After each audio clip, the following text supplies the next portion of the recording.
Disclaimer. The information and education material contained herein is meant to promote the general understanding and dialogue of GAN's processing. Such information is not meant or intended to serve as a substitute for a healthcare professional's clinical training, experience, or judgment. For patients and individuals, such information is not to be a substitute for professional medical, therapeutic, or healthcare advice or counseling. For medical issues or concerns, including decisions about medications and other treatments, readers, viewers, listeners should always consult their physician or, in serious cases, seek immediate assistance from emergency personnel. Prescription information, procedures, and use of medical devices information should be undertaken only by properly trained and certified medical personnel. We specifically disclaim any warranties, express or implied, including implied warranties of merchantability or fitness for a particular purpose. Such information is provided, as is, and is believed to be accurate at the time of its publishing, but it is the viewer's job to evaluate the accuracy of any information found in this presentation. Every case presented is of their own experience, applied by themselves for themselves, and it applies to their case only. Every person experiencing health problems should seek professional medical advice and consult their course of treatment with a doctor. The processes of plasma balancing described herein are a natural process which supports the body but does not replace medical advice or therapies one is already subject to.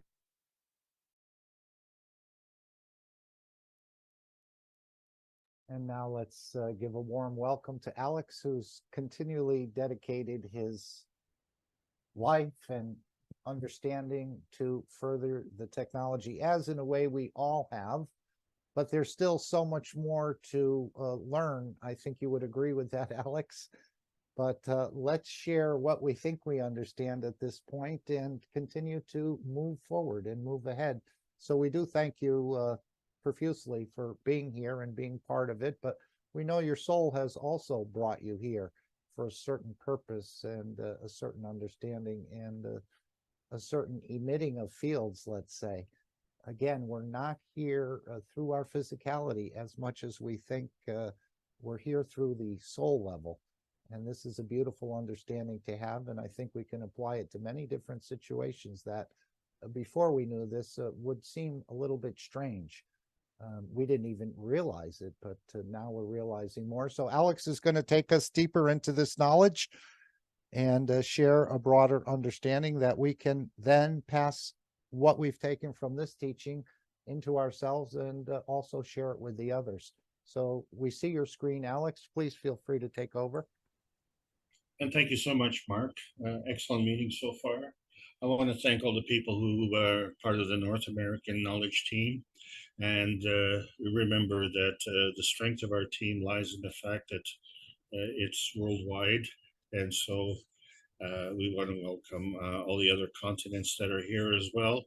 And welcome to this meeting, knowledge seekers and insomniacs all around the world. So I appreciate it very much.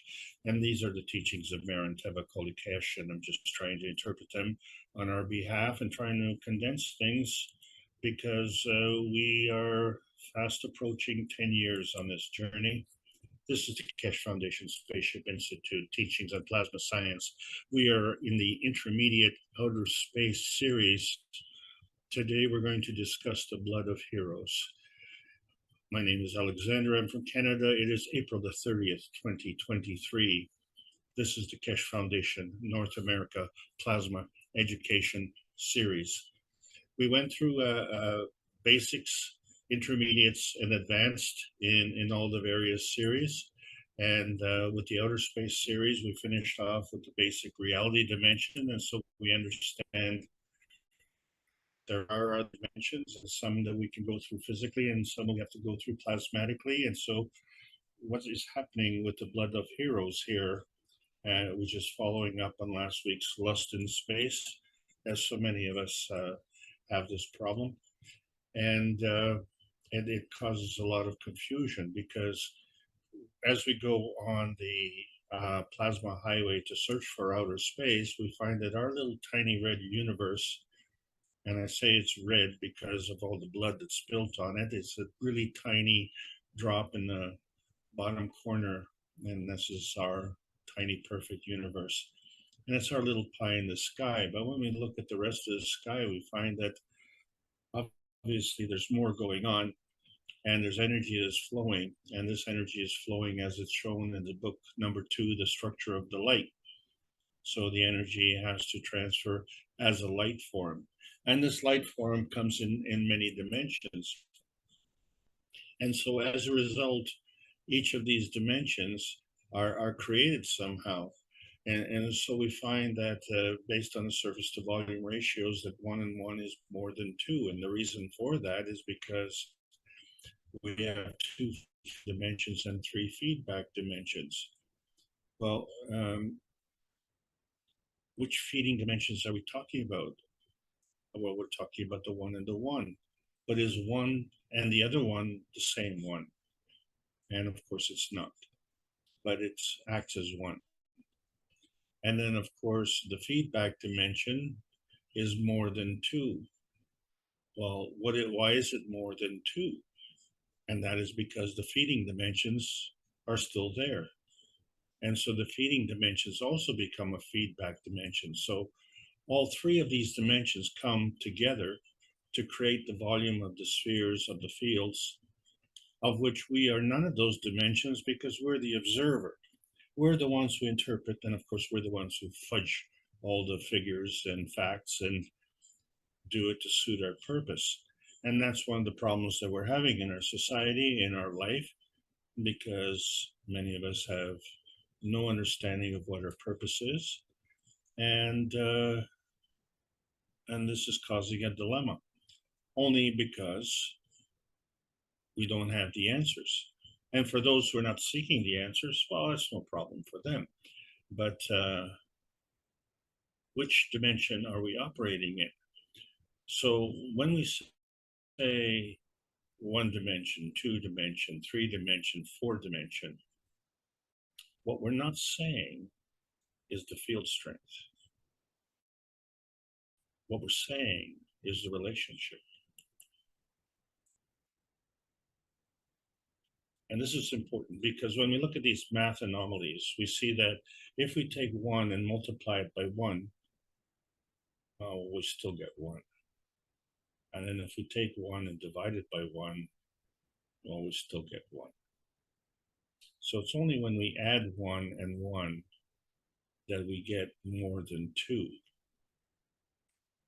And so the adding is what's important. So the adding are the 2 feeding dimensions, and the product are the feedback dimensions, which still include the 2 feeding dimensions. And of course, we're the 4th dimension that we're observing, or shall we say, fudging this viewpoint. All 4 dimensions come in together in play. And so it makes you wonder why we're looking for that little sweetheart pie, and yet on the same token, we're dreaming of bigger pies, because that's what it is. You have just a piece of the pie. It isn't the whole pie. And so many of us lust for more bigger pies. We dream of bigger pies because the pie that we have is not big enough. But, you know, we're dreaming of pies, and that pie is not big enough. It's never big enough. It always has to be bigger and bigger and bigger still. And we do the same thing with the rockets. We make them bigger and bigger and bigger. And all that does is makes a bigger bang in the Big Bang Theory. So it's still just a piece of the pie, and that's where the problem is. And there's another pie that I'd like to introduce you today, and this is Lloyd Pye. And unfortunately, he passed away in 2013, but he was an American author. And he did a lot of genetic research. And that's what we need to talk about today. And he wrote a bunch of books. The most important one, of course, is Everything You Know Is Wrong. And it has to do about human origins. Oh, you mean like where we came from? And how do we connect to that continent of Atlantis, wherever that is, which we think is probably at the bottom of the Atlantic Ocean. Could be at the bottom of the Pacific Ocean, but then it would be called something else, I guess. But when we look at the artwork coming from there and how far back it is, and we discussed this before, we find that the understanding of the genetic code is there, the understanding of the seasons is there, and we understand the stairway to heaven, and all of that is there. And yet, these people are less than what we are. We're the smart ones. We're not so smart, are we? Because everything we know is wrong. And so what we found out is that 1 and 1 is more than 2. And so we now have created a new dimension, which we call inertia. And this inertia comes in the formation of a star. And at the center of the star is the soul of that inertia. And so when that inertia comes together, you get 1, which is the convergence, and you get the 2, which is the divergence. And then you create the third field, which is the conversion, and that's the inertia field. And the field that was diverging feeds back and converges back into the inertia field, which diverges back to the creation field. And so it goes back and forth. And the reason it goes back and forth is because it's a two-way street. And that's the only way that you can have gravitational stability. But what you do have is a manifestation, and you do have emotion. And as we talk emotion, as in movement. And so there are different manifestations of inertia. So inertia is just a manifestation of a kind. We just didn't say which kind. So when we look at the creation of these fields, they come together with PM ticks, which are magnetical feeding particles. They're energy packs, and they diverge all over the universe. And they come in different flavors, and they're coming all the time. And so at that particular moment, when you have this inertia manifestation, which is really a force field dilution, it drops it down to a lower energy state.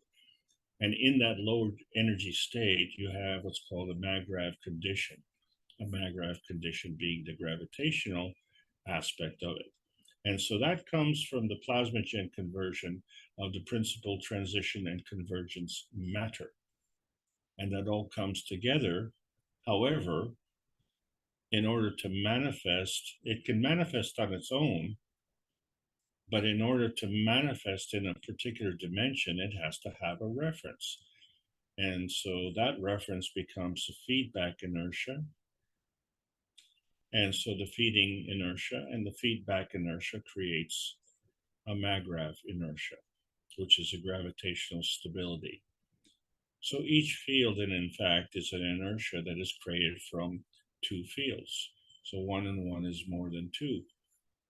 So you have 1 feeding field, you have 1 feedback field, and then you have an inertia field, the combination of the feeding and the feedback field. And because energy is always in motion, you got to keep it going down this plasma highway. And so this plasma highway is traveling at an extremely fast rate. And, you better step on the gas here because you're going to get run over.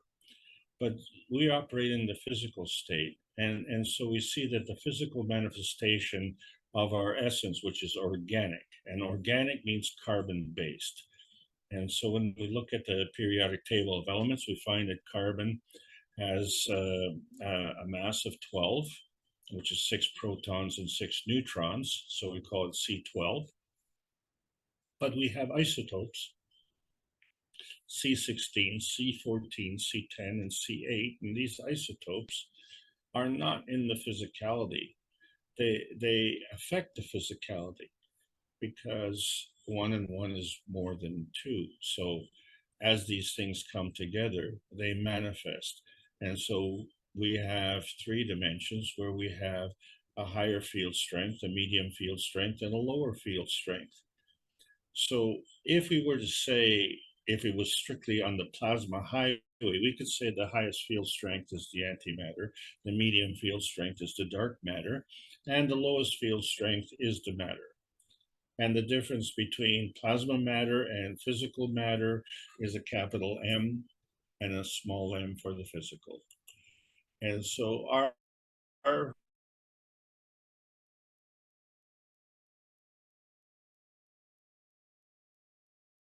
understanding of our space, we call it man have, is called a body. But that body is different from that body of a stone. That body is different from that body of a brick. This body is animate. And that is because we have soul. And the communication between the soul and the body is our emotion. And so our body has to have a reference point. That reference point is the environment. The environment is also physical. But that environment also has a soul. And as the communication from that soul to that physicality has to also involve an emotional context. So we find that the soul of the man space has to interact with the soul of the environment. The physicality of the man space has to interact with the physical environment. The man space that we know is specific to the earth space environment. Regardless, the emotional is the connection and the driving force behind this. And so we understand now the difference between the various energy states. And so when we're defining plasma, we have to understand that the plasma energy is in a different energy state depending on what you're referencing. So each plasma is an energy state, a kind of energy state, and radiance is a kind of energy state. And the radiance of you is you. And the energy that you're emitting is you in the form of a plasma. And so there's a plasma that comes in as a plasmagen, and there's a plasma that is activated within our physical state. It's still in the plasma state. But we have GANs and nano, which share and can bridge the two states between the physical and the plasmatic. And so, in fact, they can transcend the energies back and forth. And all of this creates matter. So, our point of view has to do with understanding our earth space, finding our inner space. And when we're complete with that, then we can search for outer space. And we are complete with that. We now know where we are. This is important because it's part of everything that we do. And everything includes everything. So everything is not just that piece of pie, but it's the whole universe. Everything is the whole universe. So the creation of the universe comes from energy. The universe exists from energy. But since energy is always in motion, then it has to come and go somewhere. And so before it can come somewhere, it has to have a combination. And that is, you know, like shown in book number 1, the universal order of the creation of matters. So there's a convergence coming together into a MAGRAV condition. That's a magnetical gravitational balance. But it has to have a reference. And so there's another field that does the same thing. Does that field have to be in the same dimension? Who said that? So we have multiple dimensions, multiple field strengths, and all things work in combination. So we're just not saying where it comes from or where it's going. But what we are saying is that depending on the field strength and depending on the direction, it has a charge. So if it's coming, it's positive, and if it's going, it's negative. And this, in fact, is determined by the rotation of the field, the speed of the rotation, the strength of the rotation, and by the polar energy, which gives it the direction. And all of this has to do with the magnetical emission and the gravitational absorption. So we find that if we're emitting a magnetical force field and it goes around and comes back, how can you absorb this magnetical force field if it's emitting? So it has to convert to a gravitational force field to be absorbed. Either way, two forces, when they come together, and we're not saying only two forces, it's just we have to see that when these forces come together, and we say these forces are PM ticks, when there's a common denominator, they come together and they create a field. And this field builds a dimension. And so these three dimensions, X, Y, and Z axis, is part of the inertia manifestation. Time and distance do play no part in this. But what does play a part in this is us, our man space. Our man space interacts with this field space. And in this case, it's Earth space. And so we have seen our planet and we chose our planet. The problem, of course, is we don't remember, because the memory part of it doesn't seem to be in the conscious state. It is buried in the emotion of knowledge, which is in the unconscious state. And it's a good thing, you know, because in our conscious state, we seem to make a mess of a lot of things. But our unconscious state allowed us to be born. And so before we got here, we were an energy feeding pack. And in that pack, we had a package of knowledge, because we used that knowledge to manifest into this reality. And so that's what we're going to talk about, how we are transcending these various reality dimensions. So if we understand that the creation is a plasma feeding, and the plasma feeding has a rule, where the higher strength field feeds the weaker strength, then that implies a one-way street. But it's not a one-way street, it's a two-way street. So what we have to do is make sure we have a relationship between higher fields and weaker fields. And so what we find in the higher fields is that they are higher by orders of magnitude.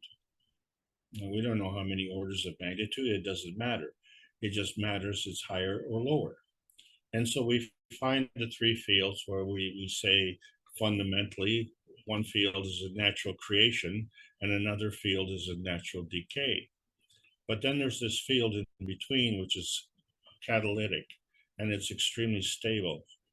And we know that because our sun is a catalyst, and it's very stable, and it gives us energy. And we don't have to pay for it. And we don't have to worry about it. It does it automatically on our behalf. So thank you very much. So this is all part of the sequencing of what we call the plasma force fields of repulsion and attraction, which we see as magnetical and gravitational field forces.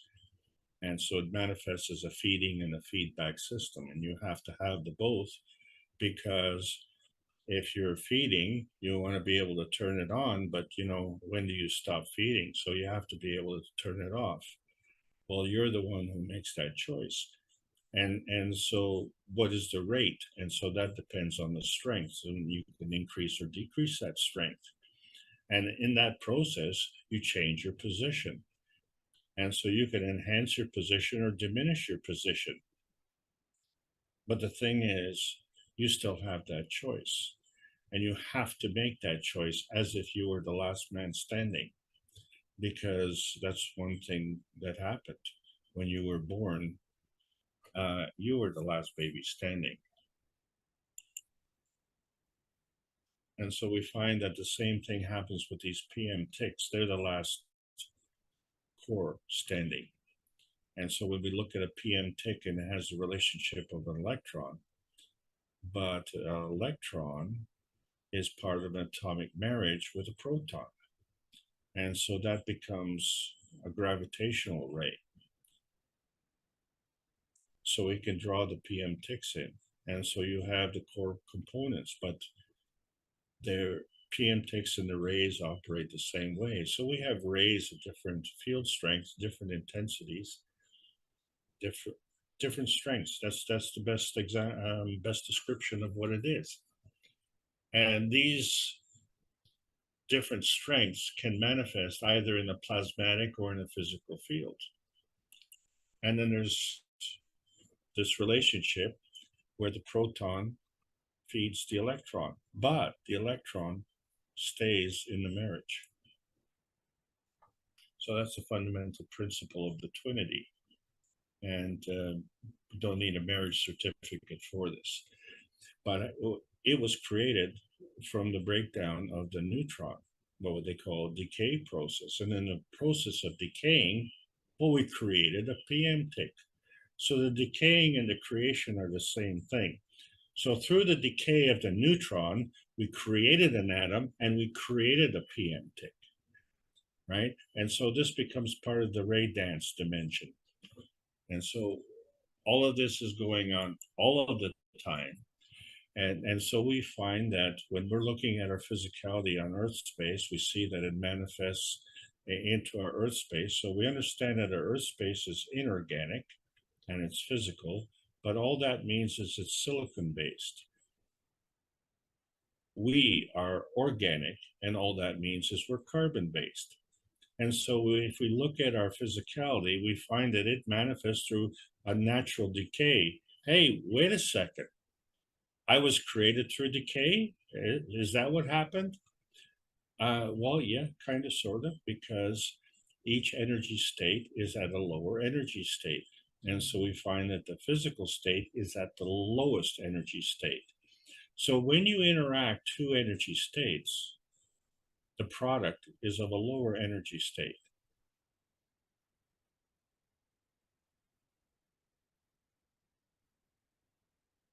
So how do we create the GANs and the nanocoating and the plasma fields?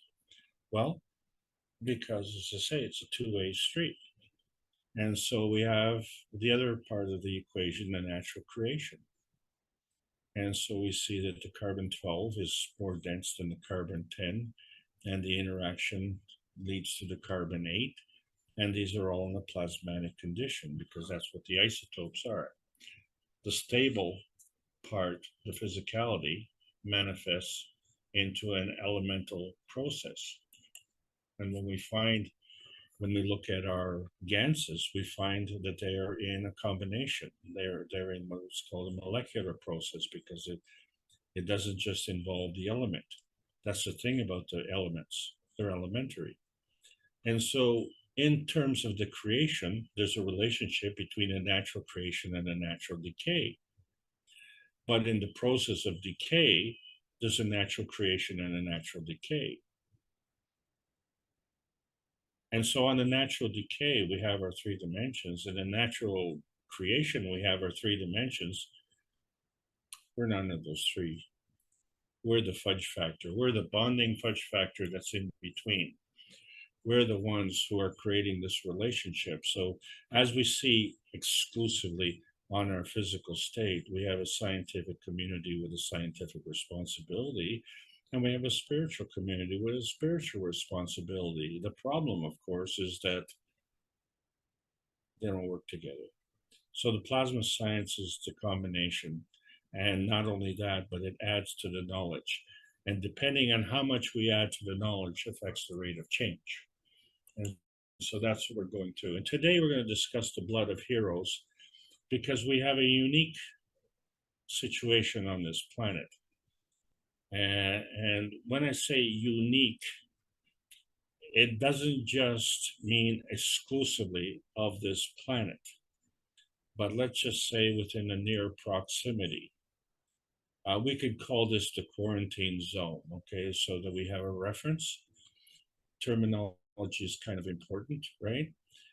And so when we're looking at the blood of heroes, it's kind of like a sport, you see. That's one of the problems with the humanity, where we're looking at the spilling of blood as a sport. And so we have blood sports. And there's a human versus a human blood sport. And this is not meant to be a commentary. This is just to get us all on the same page of understanding what is a human to human blood sport. So talk about boxing, wrestling, or mixed martial arts. And then of course, everybody's favorite, Russian roulette. Well, not everybody's favorite. Only just 5 out of 6 people like Russian roulette. But then we also have human versus animal blood sports. And the thing is, well, we call hunting or fishing. Let's just call that. There's bullfighting, right? You have your matadors, and that's a very bloody sport. And then you have animal versus animal blood sports, like cockfighting and betta fish fighting. But the thing about these animal versus animal sports is the organizers behind these blood sports are humans. And the reason for that is because all of these sports have this thing. They're all blood pumping thrill sports. That's what they do. They get the blood boiling. And so part of the blood of heroes, of course, is the blood. And so we want to look at another terminology, Bingham plastic. We talked about this before. In the material science, which is physical science, a Bingham plastic is a viscoplastic material that behaves as a rigid body at low stress, but flows as a viscous fluid at high stress. So in layman's terms, if you punch it, it hurts. But if you slip into it, it's fluid. So the Bingham plastics act as a rigid body under a certain force until a certain force is applied. So if it's a strong force, it becomes a rigid body. And if it's a weak force, it acts as a liquid. And so if you ever wondered how they get the toothpaste out, well, that's easy. We all squeeze the toothpaste tube so the toothpaste come out. Toothpaste is a Bingham plastic. There are other pseudoplastics involve shear thinning, which means they decrease in viscosity when more force is applied. So shearing, and many are familiar with like the shearing of sheep, like when you use an electric razor to shave the wool off a sheep. That's called shearing. Well, that's the same thing happens when you're working with molecular structures. You can decrease their viscosity through the shearing process. And this shearing process happens when more force is applied. And so other pseudoplastics include like nail polish and lava. Lava, we got to talk about that. And well, ketchup. We know that sometimes ketchup doesn't come out of the bottle the way we'd like it to. And so we have to smack it sometimes so it comes out. And same thing with whipped cream, right? Have you ever had a birthday party where everybody had whipped cream and threw it around all over the place? Man, it was a lot of fun. Made a big mess too. Now, Bingham plastic is the most common rheological model used in the drilling industry. Another word, right? Another terminology. So what this means is that this model is a two-parameter model that includes yield stress and plastic viscosity of the fluid. So what happens here is that if you get the fluid moving, then you can do more with it, as in a vortex. So I think you understand it if you put a sugar cube in a cup of tea, it will melt very slowly. But if you stir it, it'll melt very quickly. That's a rheological model. So just to help, what does rheological mean? It's the most common properties of yield stress, relaxation times, viscosity, and compliance, right? And so the rheological properties is to study the behavior of fluids under mechanical loading.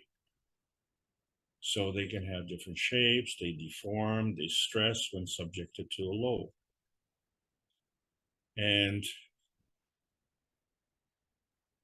they affect the shear rate, they affect the shear stress, and the relationship. So the relationship between the shear rate or the shear stress and the apparent viscosity. And we say apparent viscosity because we know that water is very fluid. But it's not very fluid if you dive off the diving board and do a belly flop. And it becomes very painful. But we're talking about the blood of heroes. So why are we mixing these two? Well, first of all, let's look at blood types, because that's one of the things that is missing. And so we look at the blood types and they have A, B, and O. And the difference is really the presence or absence of certain antigens. And so antigens are substances that can trigger an immune response if they are foreign to the body. So that's our good guys, right? And so when we look at the differences, like in detail, let's say blood group A has A antigens in the red blood cells with anti-B antibodies in the plasma. Well, guess what? The blood group B has B antigens with the anti-A antibodies in the plasma. There you go. There's competition there. But the blood group O has no antigens. And then the blood group anti-A and anti-B. Oh, no, I'm sorry. I misread that. Apologize. O has no antigens, but both anti-A and anti-B antibodies in the plasma. Yes, it's the blood group AB that has both A and B antigens, but no antibodies. There's a whole world of study that goes along with this. Let's just put two fields together, Bingham plastics and blood. Blood is considered as a Bingham plastic fluid. So analytical results come about, such as pressure drop, resistance to flow, and wall shear stress.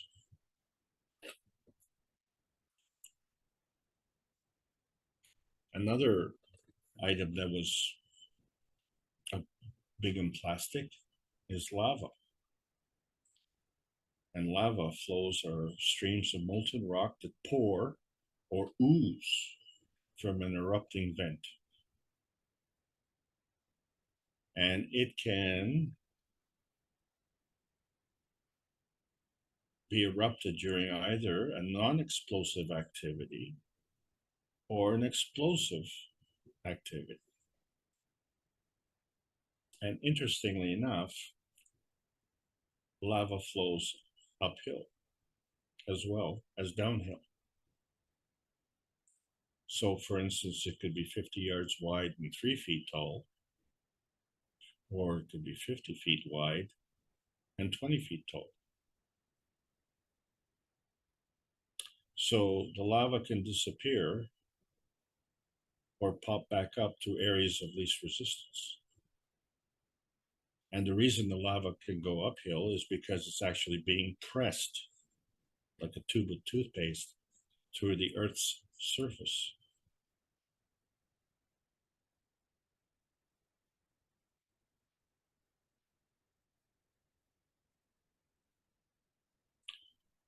The lava is under the Earth's crust. It's fluid. It's part of the magma.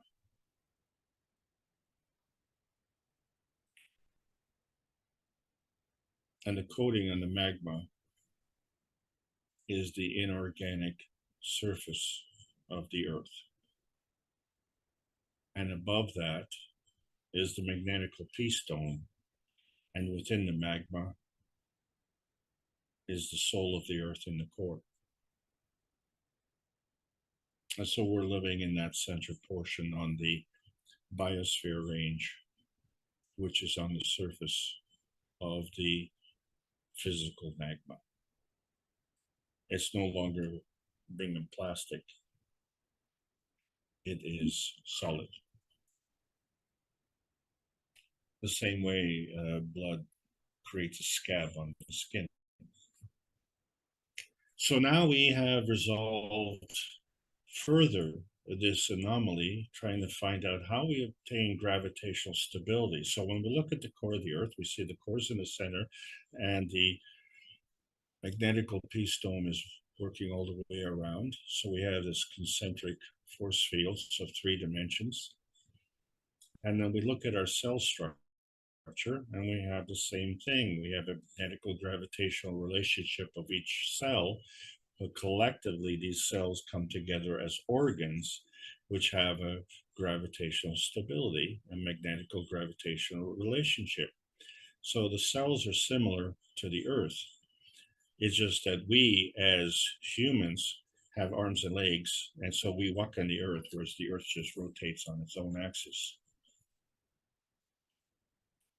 So what's important is in the atmosphere, the part of the biosphere, is we have to have some kind of gravitational stability, and that becomes an atmosphere that's loaded with oxygen, and let's say around 20%.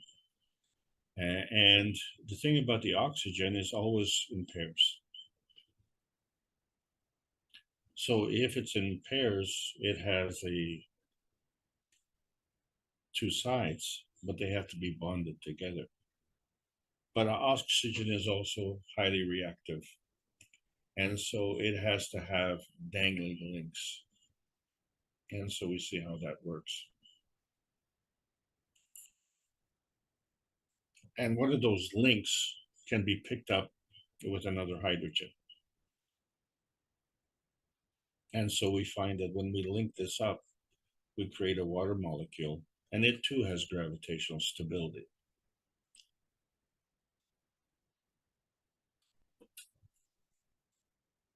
Water is very important. It flows. And so it has some of the characteristics of a Bingham plastic. And it works, it becomes a universal solvent that takes us from solid to gas. And it's able to give and take energy from the gas and the plasma fields. So it has the same affinity as gas, very unique characteristic. So what do we find with the lava of the Earth?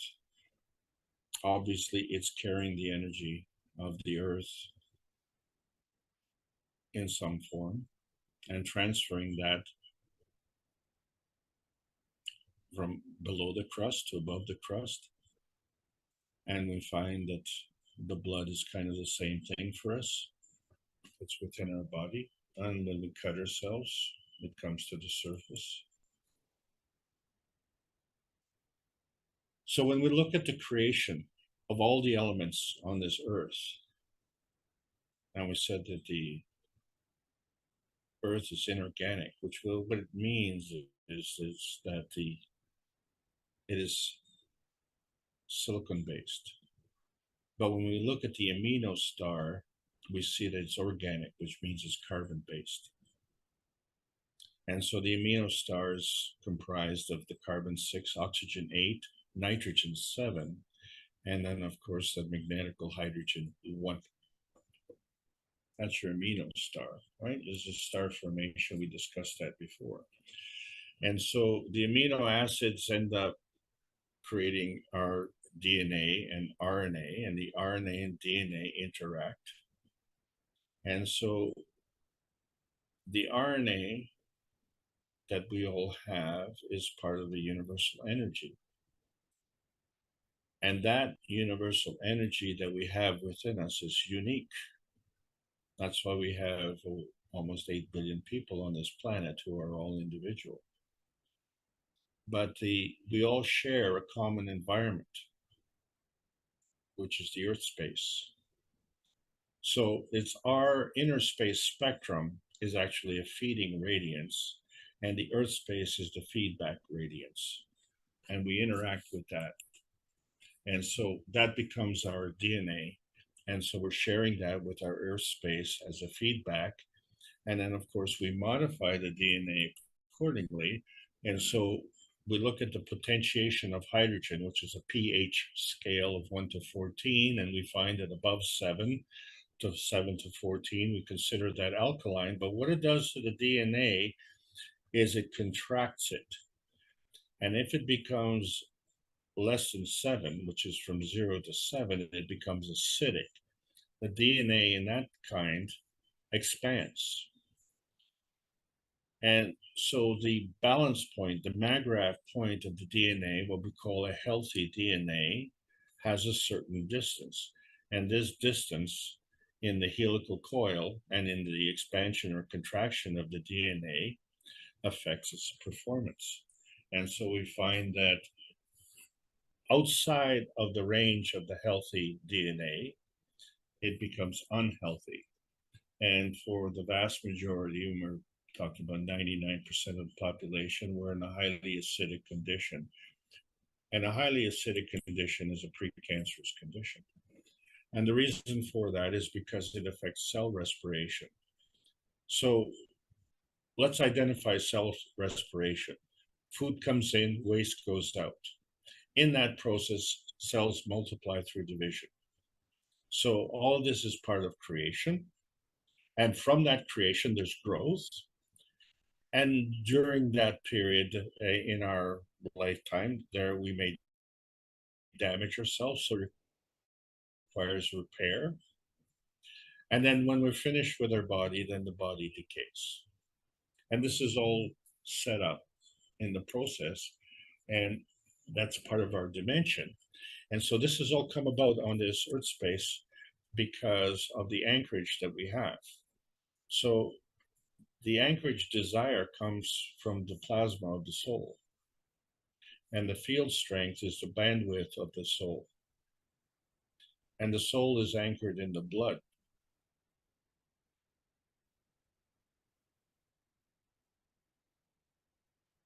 The soul is anchored in the blood. And so we have different souls, the soul of the man, the soul of the body, the soul of the cells. But anchored to what? It's the soul of the earth, soul of the body of the earth, and the soul of the elements of the earth. And so the main component of being anchored is in the blood system. And so when we look at the blood system, it's composed of arteries and veins. And so the big difference, in simple words, the arteries carry oxygen, the veins carry waste. And they do go uphill as well, right? it would be it wouldn't be so good for us, right, if we were walking around and the blood couldn't flow uphill. But we find that blood is red in its physicality. And the reason it's red is because iron is the main component of the blood. And when the iron component comes in contact with the oxygen, it actually changes color. Oh, we just talked about that a few minutes ago. So what is iron? Well, iron comes in the form of a tetrahedron, that is iron 26, which is at the core, and is surrounded by 4 oxygens. And each of these oxygens is an oxygen 8. And so the iron is a key component of the Earth space, and that's how we are anchored. And so in order for this anchorage to work, there has to be a link. And so the blood has a base of iron. It's a lot more complex than that, but fundamentally, those are the 2 most important things that you have in there, because a healthy blood has a lot of oxygen in it. And so we find that if it's carrying a lot of oxygen in the blood, that the blood becomes aerobic. It's called a healthy blood. And so healthy cells respire oxygen. So now you know why you breathe oxygen and you exhale CO2. Remembering, of course, that the CO2 that you're exhaling is not killing you like the CO2 if your environment was CO2, of which that constitutes maybe 0.04% of the environment, as opposed to the 79% nitrogen and the over 20% oxygen. And so we find that living cells are aerobic and dead cells are anaerobic. And so this is why, if we are in a healthy state, we continue to grow and repair our cells. But if we're in a dead state, then our cells deteriorate. And so we find that it has to do with the oxygen level. And so as soon as we stop breathing, we stop contributing oxygen. And lack of oxygen is an anaerobic condition, which is one of the reasons roadkill disintegrates in about 9 days naturally. And so our highways are littered with roadkill, and that's the unfortunate interaction between human vehicles and animals who just want to do what they do without interference from us.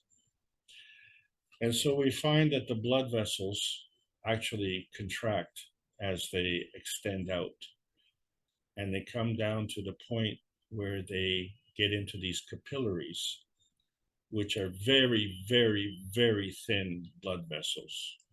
So thin that they actually take this iron tetrahedron and fold it over. The blood star of the iron tetrahedron gets folded over, and the oxygen gets sheared,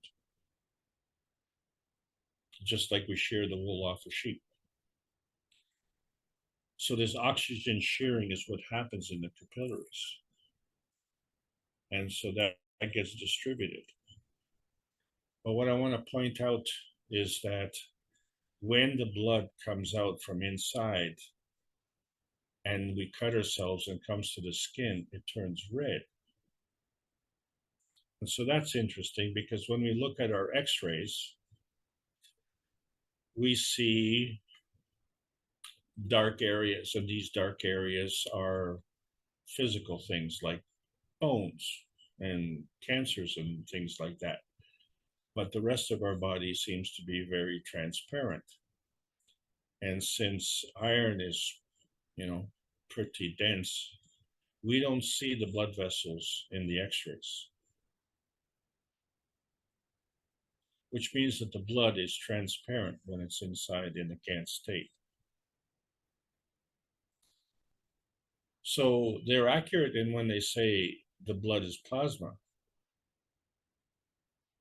But the plasma blood in the physical state is a Bingham plastic.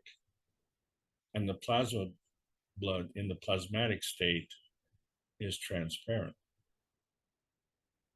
And it has this gravitational field effect and this materialization effect. And the first materialization that we have when we're born is the heart. And this heart materialization precedes the brain. So we have this blood materialization, and it materializes throughout the body, but it only goes around the brain. There is no blood in the brain.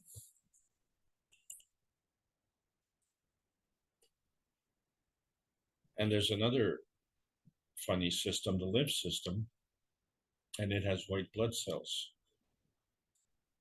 And both the red and the white blood cells are produced in the bone marrow of the thigh bone.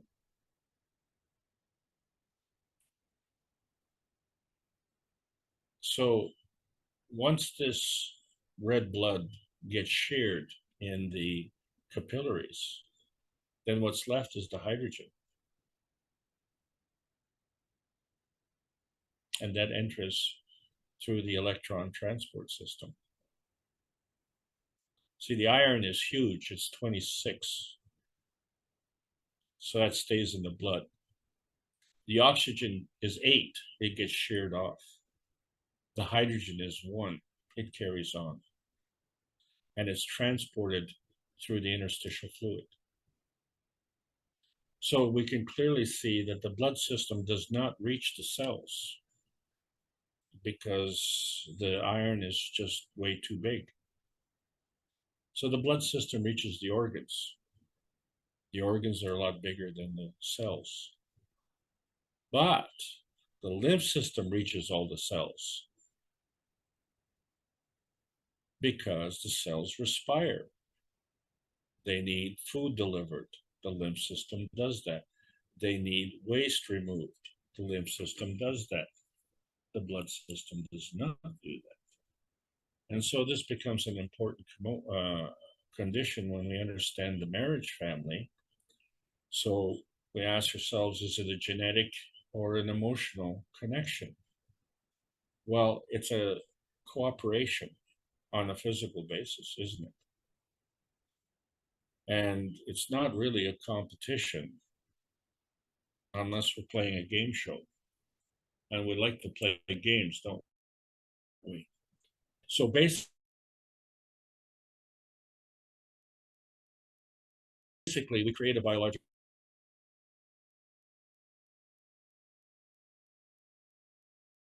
family, which comes from the same way as the organelles, the body, and this is the biological family. And so we create children. So you get one marriage, and that marriage comes from a set of parents. Those become the grandparents. Each one has a set of grandparents, and then their offspring. Those become the grandchildren to the grandparents. And so you have different field strengths here. So you have the older grandparents, the childbearing parents, and the child rearing parents, that is, and the children. And so each one has its own field strength. But in reality, we have marriage breakups and things change in our life. And so parents get exchanged, new alliances are formed. And so this becomes a very difficult relationship. And we talked about that, where the children may be looked after by certain parents, but they wouldn't be necessarily the biological parents. And so we discussed, well, what is the connection? And of course, it's the emotional connection. And with respect to that emotional connection, it's a connection between the soul of the responsible, shall we say, adults and the dependent children. And there has to be an emotional connection. It stands to reason that that would be a two-way street. And it also stands to reason that that becomes an individual choice. So there's an emotional choice. And so we discussed the family of emotions, and we looked at the things that affect our man-space point of view, and that being the emotion of man, the emotion of physicality of man, the emotion of the presence of man in this space, and that's affected by the emotion of position. and modified by the emotion of vision. But all of this came about intuitively through our emotion of knowledge, which is from the soul space point of view. And so this soul space is the part of the outer space which we're looking for, isn't it? Because that's how we were born. We were born with this emotion of knowledge, but we don't know how we were created because we don't remember. But what we do know is that there's a communication that's between the cells, and it's an unseen communication. And it's very stable. And we see that when we see a cancer, that is a disruption of this stability. And so it starts in a certain kind of field and grows from there. And so the cancer is very much anaerobic, and a healthy cell is aerobic. And so this all becomes part of what we call the plasmacom, the plasmatic communication. And so we were born with the heart first, but then we manifested the brain, and the brain being the residence of the soul of man. And so the residence of the soul of the body of man is within the body. And so those two fields work together to work with these aerobic, healthy cells. But when they become unhealthy, they become anaerobic. And in that process, decay begins. So this is the inertia of relations that we have. We see the different energy states can increase or decrease, but the fact is that the order of magnitude is what's important here. Order of magnitude being 10 times. But 10 times how many times? 10 times 10, 10 times 100, 10 times 1,000. And so all of this affects the speed of rotation, which affects the field strength. And so this means that the higher energy state feeds the lower energy states, but these energy states are changeable through the absorption and emission of energies. And when we have a balance, then we have a mag-rav condition. So these strengths are all accommodated for by these various field relations. And these energy states can transcend multiple energy states. So we just don't have to go one step at a time, we could jump steps. So we find that our Earth space is a kind of energy state, and that energy state is gravitationally stable. And our inner space is an energy state, and it too is gravitationally stable. And so the transfer of this energy of plasma is bound to the ethos of the universe. And that is really what we're talking about here. Because you see, the soul of inertia also is created in this field strength. And so the increase in field strength is creation, the decrease in field strength is decay. But the soul is non-tangible and non-visible. So the inertia is the manifestation of an interaction, but the inertia as well may be non-tangible and non-visible. So that is to say, the inertia may be physical and visible. So the soul of inertia manifests as a product of creation, regardless whether it's increasing in field strength or decreasing in field strength. So the product of the interaction with respect to the inertia of the soul of the man space and the inertia of the soul of the earth space gives us the inertia of the soul of the humanity family. But not only.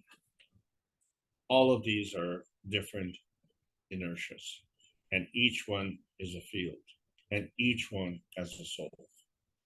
And so now we understand better the cups of life, because when we look at the basic inner space emotional strength and we draw on the emotional cup of life, which leans on the zinc gans, or we look in the physical cup of life, which leans on the copper gans. But, we have other ganses that manifest, the CO2 gans and the calcium gans and the amino acid gans and the water gans. But these are all part of the radiance manifestation, because these are all in a three-dimension construct, of which we are not part of any of those three dimensions. We are in a fourth dimension, and our dimension interacts with these dimensions. We are the missing link. We are the ones that are the bond between the plasmatic spectrum and the physicality spectrum. And we don't know which one it is, because it doesn't matter. We are all of a different flavor. So, you know, when we're looking at this bonding dimension, we just say it's a vanilla radiance. This radiance is our inner space radiance. And the transfer energy from this radiance transfers to the plasmatic field or the physical field, and it goes through this reality dimension, which is the fundamental part of outer space.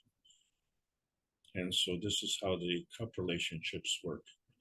Each cup has a magnetical gravitational relationship and a soul radiance.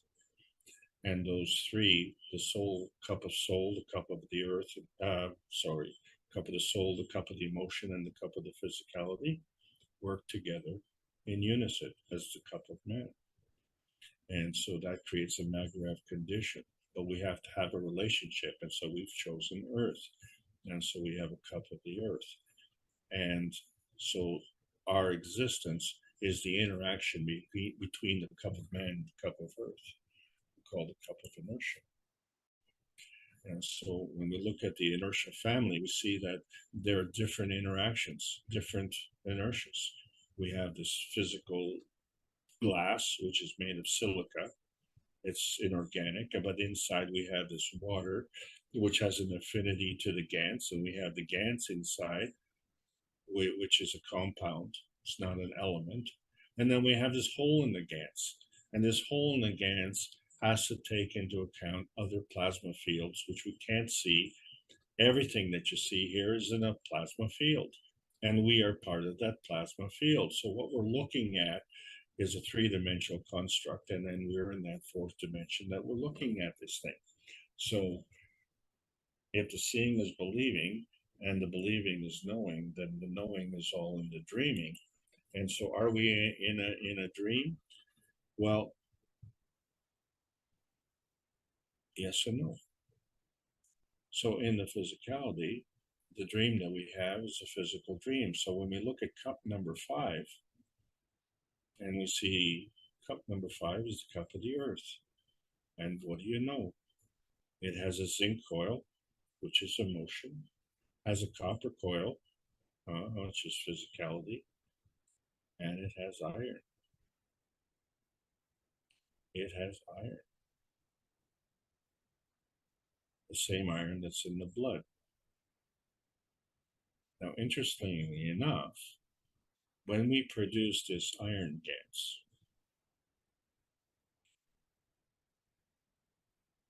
it can produce blood.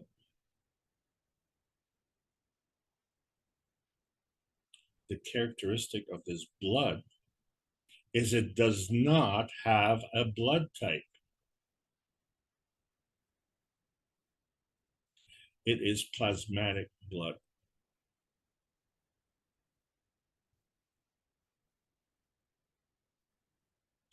So how do we determine a blood type?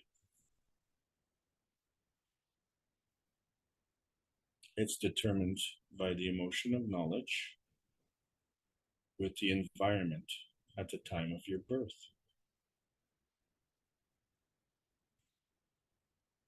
And so when we're doing, let's say, a blood transfusion, because that's physical, and we're using blood plasma, and it's physical, we know it because it's red. So that means it's a blood being plastic.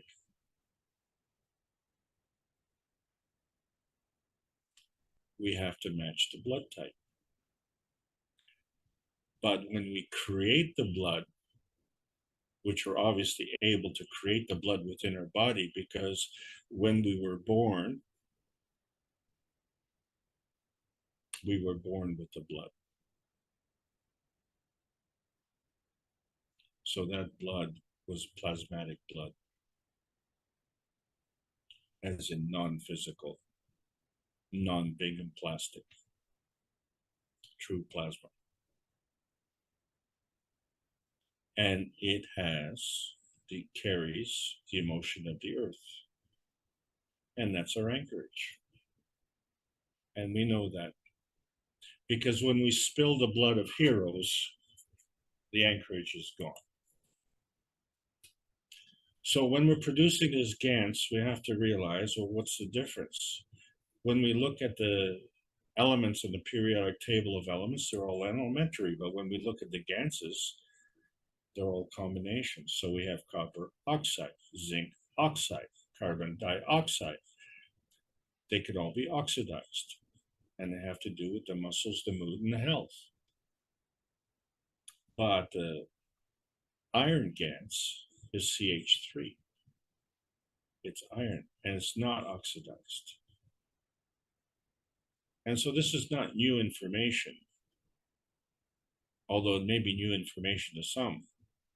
But this was announced a long, long time ago by the Keshe Foundation, and we have to ask, why is this not being adopted?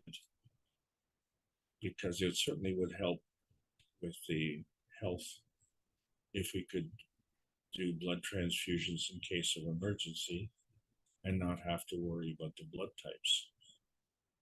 And wouldn't it be handy that we wouldn't have to draw the blood from various people,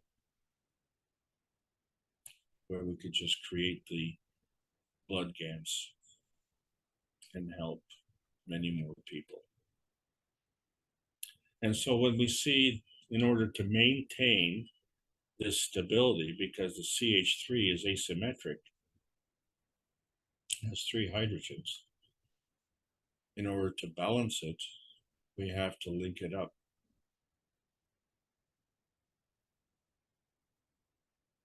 So that it has gravitational stability.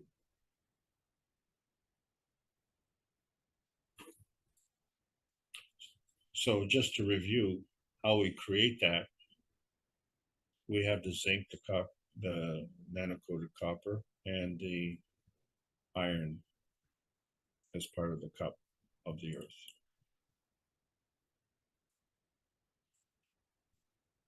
But we're talking about the blood of heroes today, and it has a lot to do with the genetic code.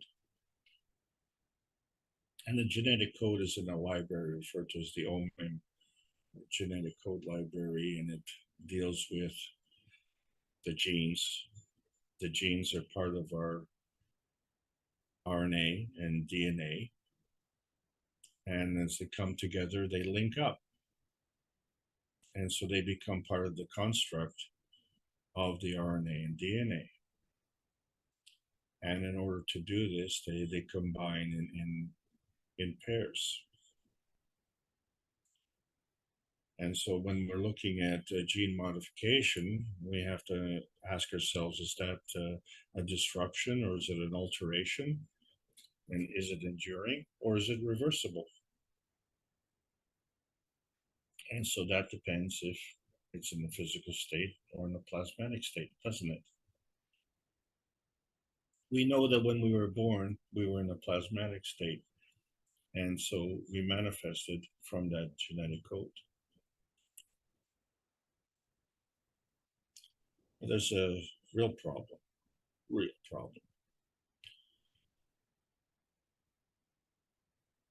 We look at the construct of the DNA, and it's made from these chromosomes, and they come in pairs. And the human chromosomes has 23 pairs.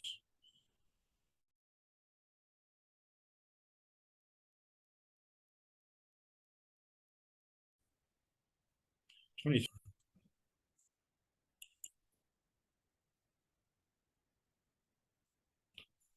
Getting back to Lloyd Pye, one of the things he showed was you understand that when you're looking at the first trimester of an embryo, you don't know if it's a chicken or a man. But some people think that they evolved from apes.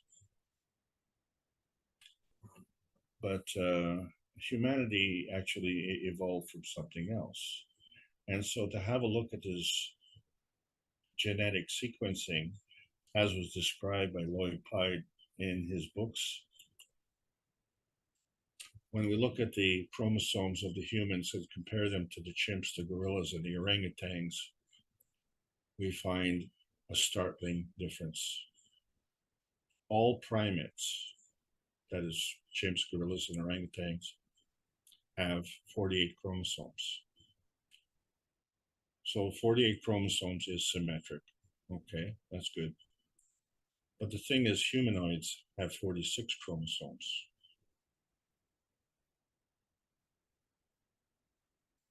So,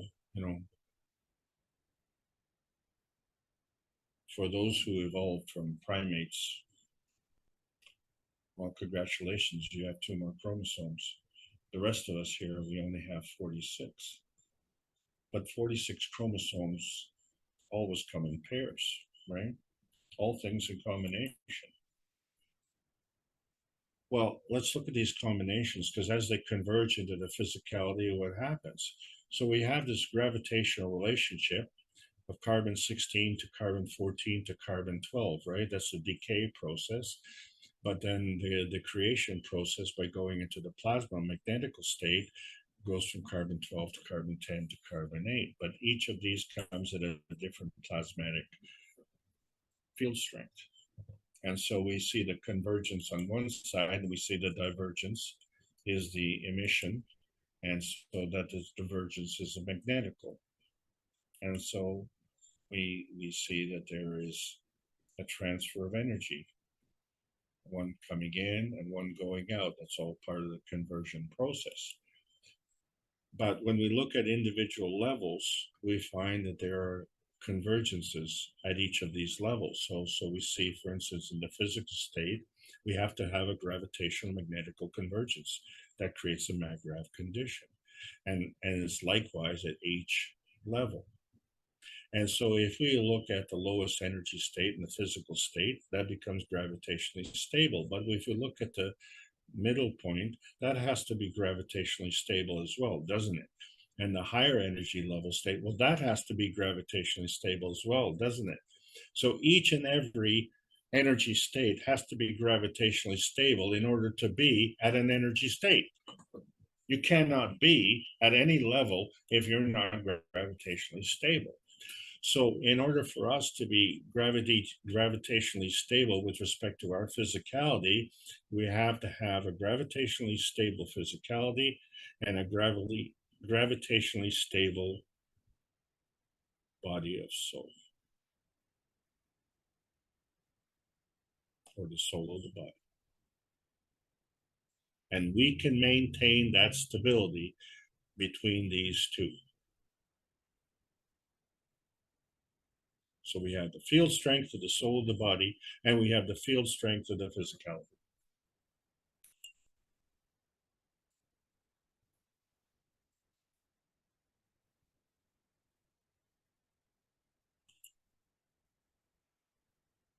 Higher strength feeds the weaker strength. So with our plasma cups of life, we were able to create nanocoating and GANs. So we created a field flow.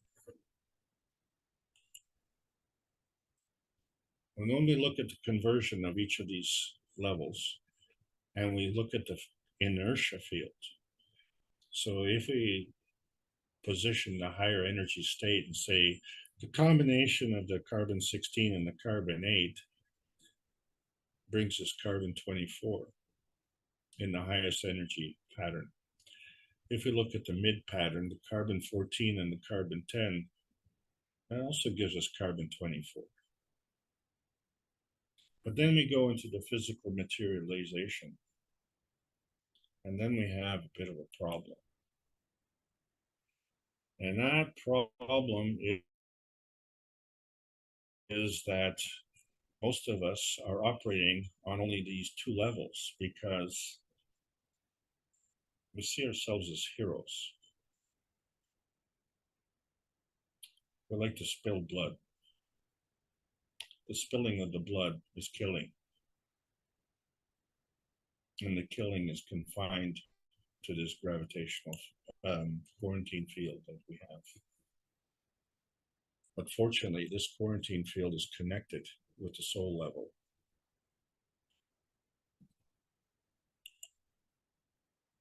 Because we exist. There's a connection between the soul of the man and the soul of the body. It is always there, whether we acknowledge it or do not acknowledge it. And so we find that the connection between the soul of the man comes from inertia field of C24. The soul of the body comes from inertia field of C24. And so the higher strength feeds the weaker strength. And now we're developing this vortex, right? This vortex, which is part of the Bingham plastic aspect that we use in the drilling and mining industry, which is really cutting into the surface of the earth, isn't it? It's drilling into the surface of the earth.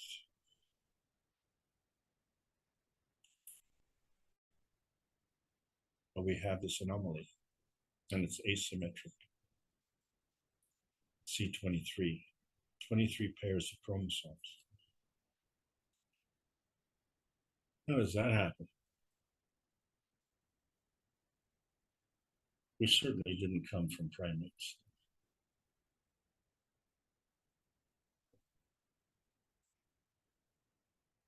There's something missing.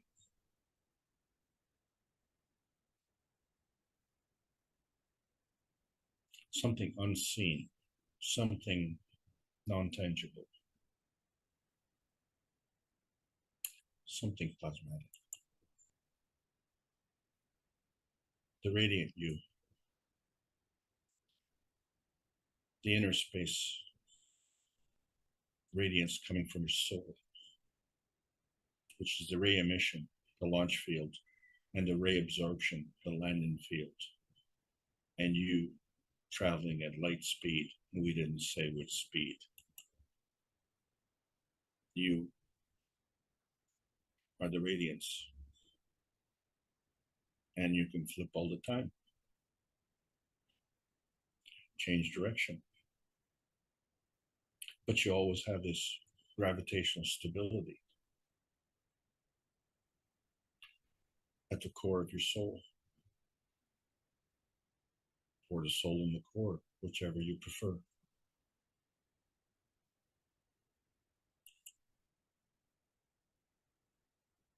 So this is the highest energy state. This becomes part of the radiance inertia. And so if you want to play the game with the blood of heroes, you have to play in the field of physicality. But if you want to play in the field of winners, you have to play in the soul field of inertia. And so the existence can manage with the interaction of the physicality with the soul of the body. And the soul of the body is always connected to the soul of physicality. However, if we are earth-centric, egocentric heroes, we are drawing energy from the lowest energy. And so we can have this manifestation, because any manifestation is when two fields come together, right? That's the formation of any field, is literally a manifestation. So the plasma feeding is what leads to this manifestation. So it can be non-tangible or tangible, or non-visible or visible. And the emotion is the connection. And it too becomes a form artifact, because that's the energy in motion at that manifestation point. So that form artifact is the emotion of presence. That's the reality. So there is a plasmatic reality and there is a physical reality, and the two work together. So in the terms of the physical reality, that's materialization. And so when we were born, we were manifest as babies, and then we materialized into the physicality. And when we die, we dematerialize and manifest back into the soul state. What we're doing now, searching for outer space, is we want to materialize and dematerialize in other dimensions and cross the reality dimension.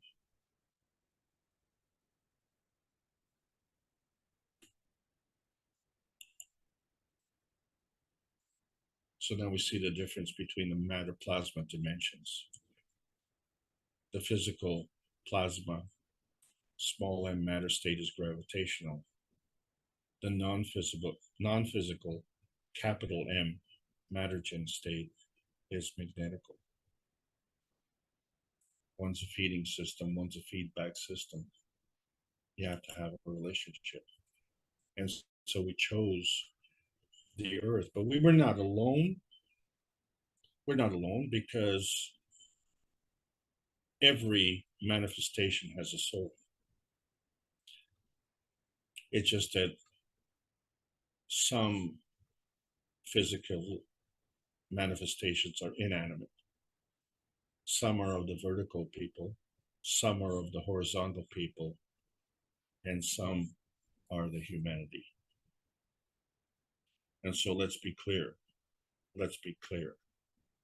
Primates are part of the horizontal family, and humans are part of the humanity family.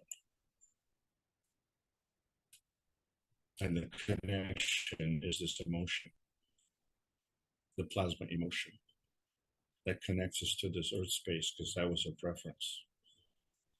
And if we want to go to another space, that has to be benevolent, friendly to us. And so the reality of it is that the universal community is friendly and benevolent. Humanity is part of the universal community, friendly and benevolent. We are part of natural creation and part of natural decay. But when we don't understand it, then we fudge it. And we say that we like to spill the blood. So in the physicality, that becomes part of the binding energy path, where we absorb energy. And the earth works the same way. But in order to maintain this earth, which is a maggraph, and in order for us to maintain our physicality, which is a maggraph, we also have to emit energy. And so this becomes an elevating energy. And so if we're looking at from our physical centric position, that's a lust feeding energy. And when we're dealing with the blood of heroes, that's a bloodlust feeding energy. And so that becomes a binding force of the worst kind, because it's at the expense of others. But binding energy is part of maggraph conditioning. But the blood of heroes has other sports. They're not really sports, but some people treat it as a sport, like wars, human trafficking, organ harvesting, pedophilia, and various kinds of immorality. And when we look into outer space, there's no bloodlust in outer space. So our pursuit of happiness is really a launch field failure. There is no bloodlust in space. Man has never launched a rocket into outer space. So the question really is, do the Earth space rules apply to the inner space or the outer space? It all depends on your point of view, doesn't it? So the truth of the matter is that we were all born from the radiance. That's the proof of the concept. And we were born using an outer space system, and we were born into the inner space of the inertia field between our target, which was Earth space, and our source, which is the soul space. And so we're just halfway through our round trip, aren't we? So we came here on the plasma highway, and we can travel throughout on the plasma highway because outer space is not a place.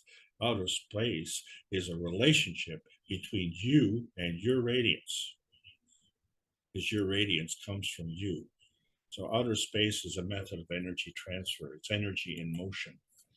And so this emotion is the dynamic soul plasma, which is in everything. The soul of the creator, the soul of the earth, the soul of the family of humanity, the soul of man, the soul of the body, the soul of the cells. And so we have this lust for life. And this lust for life is derived from the love of this universe. And so as we see all the groups coming together, we see that science is meeting the soul of man, and it can only do that with peace. And because of that, we see that we have excitable visitors who have not been able to do this. We have provided the on-ramp for the plasma highway for our visitors. Where's our on-ramp? Our on-ramp is their off-ramp, and their off-ramp is our on-ramp. And we can only do that if we cross that inner space peace bridge between the soul of man and the soul of the body and achieve a magnetical stability, because that's the only way we can communicate through this plasma outer space highway. How do we communicate with the earth space? Because the earth space has its own inner space dome, its own peace dome. And we know it's heaven on earth, because look at the biodiversity of the vertical people and the biodiversity of the horizontal people, and in fact, the biodiversity of the humanity. And so we see vertical people will never fight vertical people, not for sport. Horizontal people will never fight horizontal people for sport.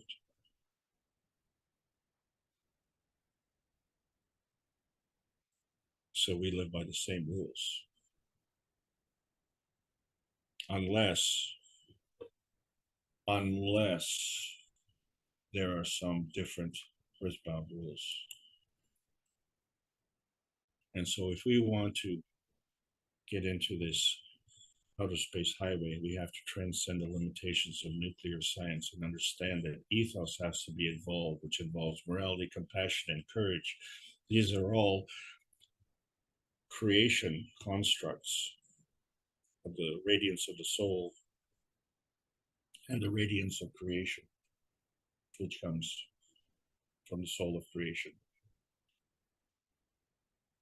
And the speed there is unlimited. The plasma highway is there for all of us. We're in post-June 6, 2022 era where we can make choices and understand that we can travel through the various spaces. It all depends on the field strength of our inner space and understanding. This is the Keshe Foundation Spaceship Institute, teachings on plasma science, calling all Earth space sweethearts. Make the conscious choice. You've already made it in the dreamscape. There's a world peace treaty. Sign it. Sign it with your heart. Sign it with a pen, but don't sign it in blood. We're talking about plasma science, not the physical science. We're talking about fields of life choices free from boundaries or abuse. That's part of the emotion of vision. The universal community is your travel guide. And so that affects your emotion of position. and they give you the map to follow. Earthbound heroes are nothing more than an acquired inner space emotional construct, whereas the inner space earthbound soul family is the physical and emotional transformation. And it's a gravitational transformation, and it comes to us from the emotion of knowledge. That's the transmutation connection to this manifestation point, and it connects equally to the universal broadcast of the inner space of freedom. So the plasma outer space highway on-ramp is closed to the blood of heroes. That's why the speed limit is unlimited. Plasma science needs to continue to be delivered in exchange for peace on Earth. So welcome to the outer space age. That's the end of this lesson. Hope you all enjoyed the trip. Thank you so much for allowing me to present. Well, thank you, Alex. Again, very deep understanding, and thank you for showing us what we have missed and what we need to understand more about. Again, as Mr. Kesh said, we need to travel to every place in the universe to sort of gain the totality, but that may happen in a shorter time than we can imagine. While we give you a break just for a minute, I'd like to go back to Randy, if we could.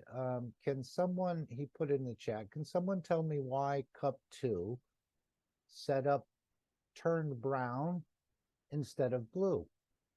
New nano coated plate, new nano coated coils, new nano copper coils, 7% solution, 1 volt DC at 0.02 amp. First day, lots of amino acids on top, nice blue color. Day 3, it had turned rusty brown color. Thanks. I know you made a comment on this, Alex, and maybe someone else would, but Elizabeth put in, it has happened to some knowledge seekers in Colombia with copper cable. It's not 100% pure. Put a magnet close to it to see if it sticks. It will have alloy. And perhaps that's a part of the solution as well. I think you've gotten some of that copper at the artist shop, I think, Randy, and that may be why it's not really a pure copper, perhaps. Does anyone else want to address that for Randy? I buy all my copper from a metal Okay. shop. Okay. And the same metal shop, so I know it's the same source all the time. Okay. Thanks. Yep. I just thought, I know Mr. Kesh addressed Jamila on that one when she was making the CH3 and it turned black, and he was talking about the iron, and the zinc coated iron probably was an alloy or wasn't pure iron, or too much carbon in it perhaps. Again, there's many variables when we do some of these things. Anyone else want to add anything? Why his cup went from blue to brown? Alex said just let it sit for a few days and it'll turn back to blue or greenish blue.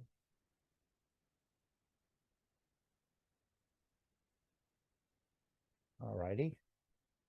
Alex, are you ready to take some questions? I know you didn't get to answer Ed's question per se, I don't think, and he was trying to connect the soul of physicality to the soul, and he was looking for some ways in doing this, or is it already connected? We just haven't acknowledged that.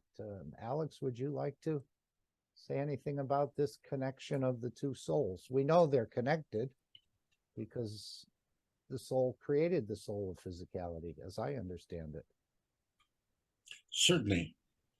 So we are connected, but what's the focal point? And so when we become egocentric, we're basically telling the universe to shut up. And the soul and the universe are intimate. All right, because the energy transfers through outer space. And so the moment we say, you know, now that I'm here, things are going to be different. You know, I'm going to take care of business. Well, as soon as you say that, you're drawing energy from the lowest level. So at that point, you put up a barrier between you and your soul, which is really, I think you can understand, damaging when your soul is your best friend. And if you put up a barrier between you and your best friend, that's counterproductive. And that's one of the reasons that we have this problem. But why are we motivated to have this problem? That's the question. So what I'm trying to say today is that inherently we are connected to our soul already. What is causing us to have this belligerent attitude, which is a unique attitude with respect to all the species on this planet? You know, you could say that, oh, well, you know, the roosters are fighting. The roosters are fighting for a reason. They will fight for their offspring, they will fight for their territory, they will fight for their mate. But they will never go out and invade another place. Lions, same way. They will defend their territory. Dogs are the same way. Why do you get a dog that'll attack someone, but, you know, will lick your face? And the reason is because that dog is protecting you. That dog is working on your behalf, right? So in the beta fish fighting, why are the beta fish fighting? Because they are protecting their territory.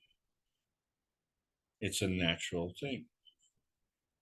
And so we, as humans, are using that characteristic, that natural characteristic, and turning it into a sport for our benefit. So the beta fish are doing something that comes naturally in terms of protection. And we are the ones who are the, shall we say, the motivators, the ones who are paying, the ones who are paying to create the event, the ones who are paying to watch the event, the ones who are paying to bet on the event, and, you know, get the bloodlust thrill going. That's all part of it, isn't it? What about cockfighting? What do you see? They actually put spurs on a cockfight, on a rooster. Well, you know, the rooster, you don't see a rooster going out to the gun shop and buying a weapon. So man did that. So the way that man did that to the rooster is the way some man did that to man, because man would never fight another man. Well, man would never kill another man, because man was created from the universal field strength, and the universal field strength obeys the universal lust, which we call love. So the love for humanity obeys the morality ethos of the universe, which thou shalt not kill. So what is causing man to violate that law? Because the rooster is violating that law also, and the beta fish is violating that law also. And the common denominator, other than man, because man is there, but let's call it something else, an external operator. And how is this done? Why do they call them soldiers of fortune? Because they're paid. So man will do things because he's paid, even to the point of selling his own children. They do that. So they're disgusting actions on the part of humanity, and you wonder why the universal community is not welcoming us with open arms. So the reality is unless you connect with your soul, and in order to do that, you have to obey the ethos of the universe. And so that means consciously and subconsciously connect to your soul and allow the soul to guide you and lead you. And since it's your friend, it will never put you in harm's way.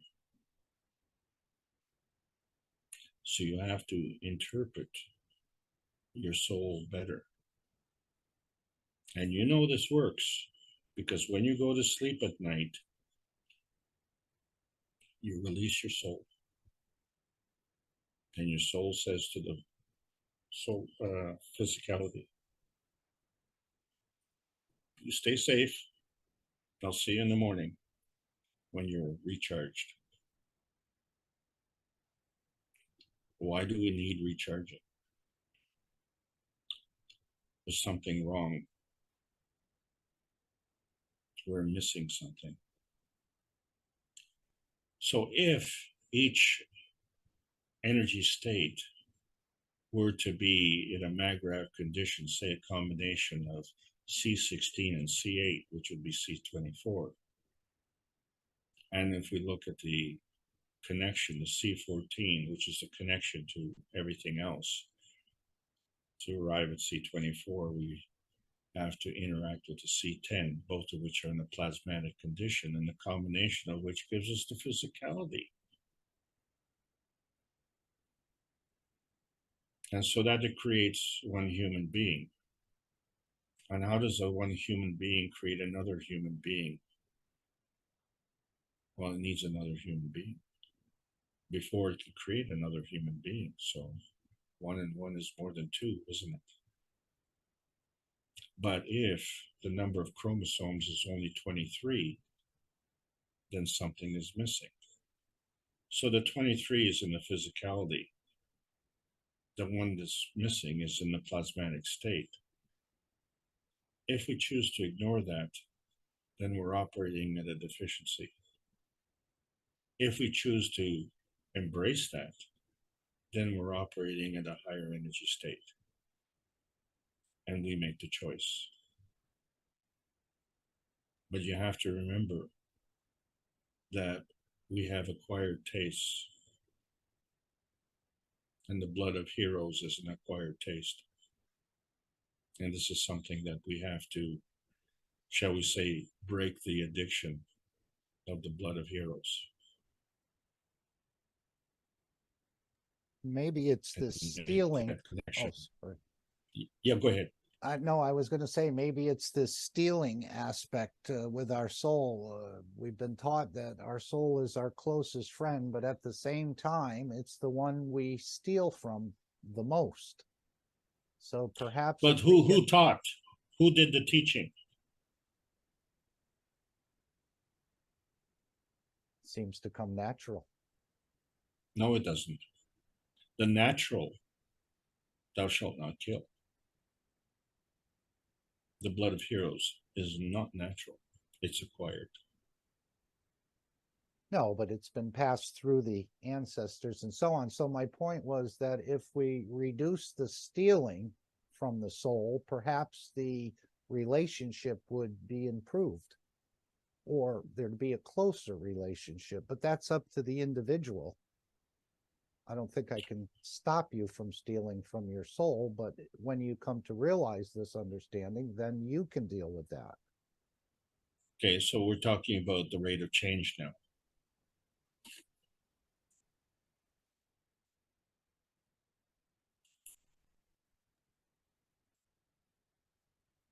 Say you change, I change, that's 2 out of, say, 8 billion.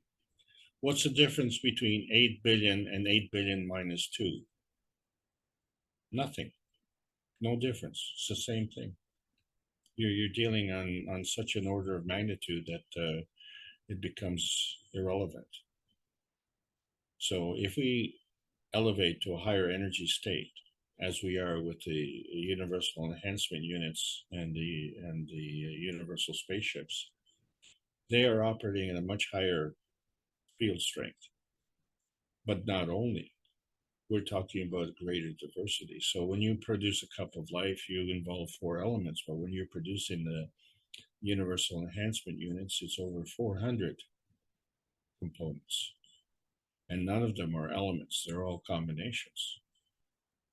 So some are oxygen based and some are hydrogen based, but every element has a GANS. Every element has a plasmatic condition. So if every element has that, then every vertical person, every inanimate person, every animate horizontal being, and every humanoid has it. So our ticket to outer space is to solve this problem with the blood of heroes. Spilling blood on behalf of someone else does not make you a hero. Is this why people go to auto races and other types of sport? Just to see that big crash? And The bloodlust. yeah, someone used to say, yeah, there's a tendency in a human being to enjoy other people in pain, as long as it's not you. Yeah. So we definitely have a wrong streak there, I think, within us.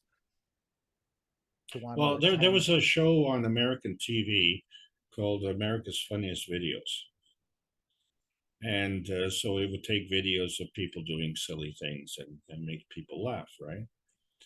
And I remember watching this one video of a gentleman who fell off a porch, and he did it in such a silly fashion, but he broke his leg. And everybody was laughing. And I thought to myself, how does a broken leg become a comedy? And, I just stopped watching the show after that, because that's how ridiculous it got. In our serious desperation to become comedic, we started to laugh at other people's suffering. That's not normal. Is that normal? Not having compassion for your neighbor? Your neighbor is part of your community. If your neighbor is sick, the whole community is sick. That's the fact. So if you want a healthy community, then you need healthy neighbors. But most of us have not made that connection. That's why we're teaching the plasma science, isn't it? Yeah. That's why you're doing what you're doing, and why we have this extremely loyal following on the North American classes, and this surge on the Brazilian community. I was going to say it, the brilliant community, the brilliant Brazilian community. Can I ask a question? Oh, that voice sounds familiar. Hi.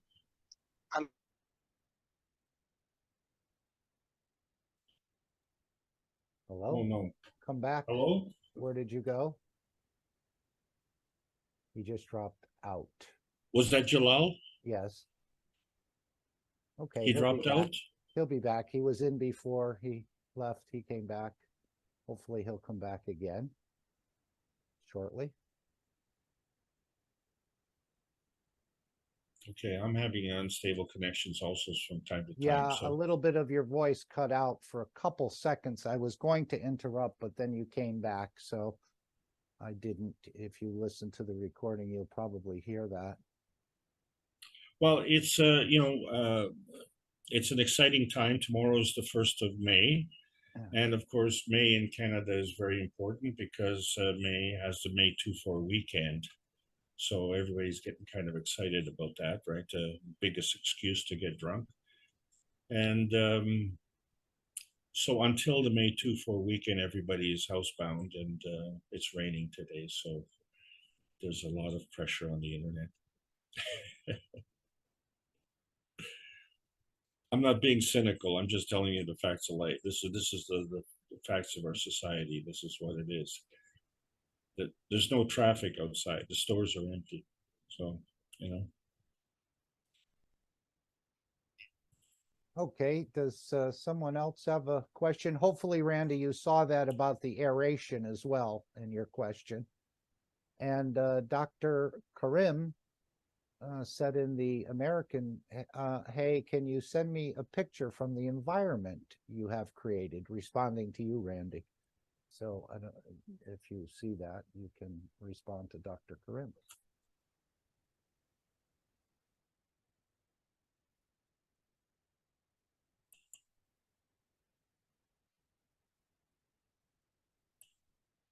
Would anyone else like to raise a point or a question? That was the first time I heard of this Bingham plastic, but I can't. Thinking of ketchup and toothpaste, I've never even heard the term before, so thanks for sharing that. We're open to all knowledges, as we know. Jalal, are you back? He is not back. I don't see him back yet. Anyone else has a question they would like to raise? Ike has said gladiators, boxing shows. Yes, I used to watch some boxing, but then when they had the women on television fighting each other, I just couldn't take it anymore. I could see men in a way having a brawl like that, but not women. And that really shut me down on that aspect of it. Even with the men, I mean, they really go through a lot of punishment to have a few bouts in the ring, which causes a lot of damage, I think, later on to their memory and so on, as we see with football. So yes, there's a lot of quite brutal sports. See, this is a great point you brought up, Mark, because you turned off, right? You turned off the TV. Totally, yeah. I could not see them promoting Yeah. this, but they did. Okay. And, yeah. So you had a choice, and you acted on that choice. You just didn't go willy-nilly. And oh, here comes Jalal again. Yes, he's back. Get that guy in here.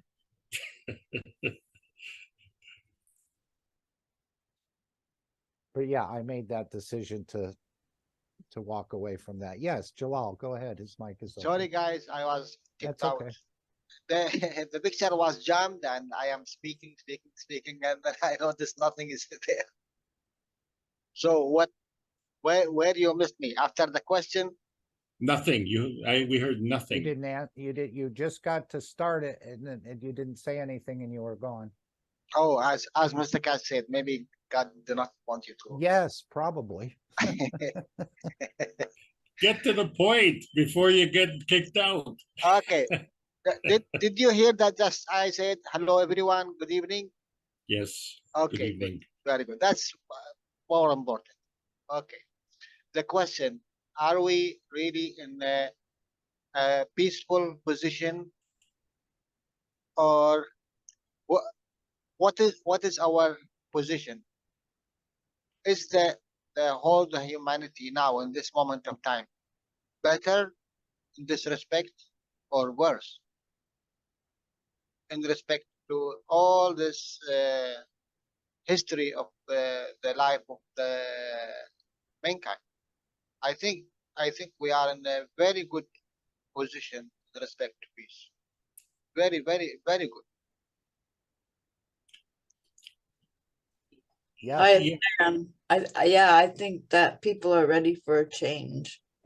Okay, I'm done. Well, we are changed. We are already changed. You know, even the worst who is making worse. It's not every day. If you look to the history, the life of our ancestors is fighting 24 hours, 24/7, killing 24/7, stealing 24/7. That's the condition they were in. But now it's, I think, 100 times better in respect to the peaceful condition. That's why we earn this knowledge. That's why we earn this communication with the universe. So it's not really bad.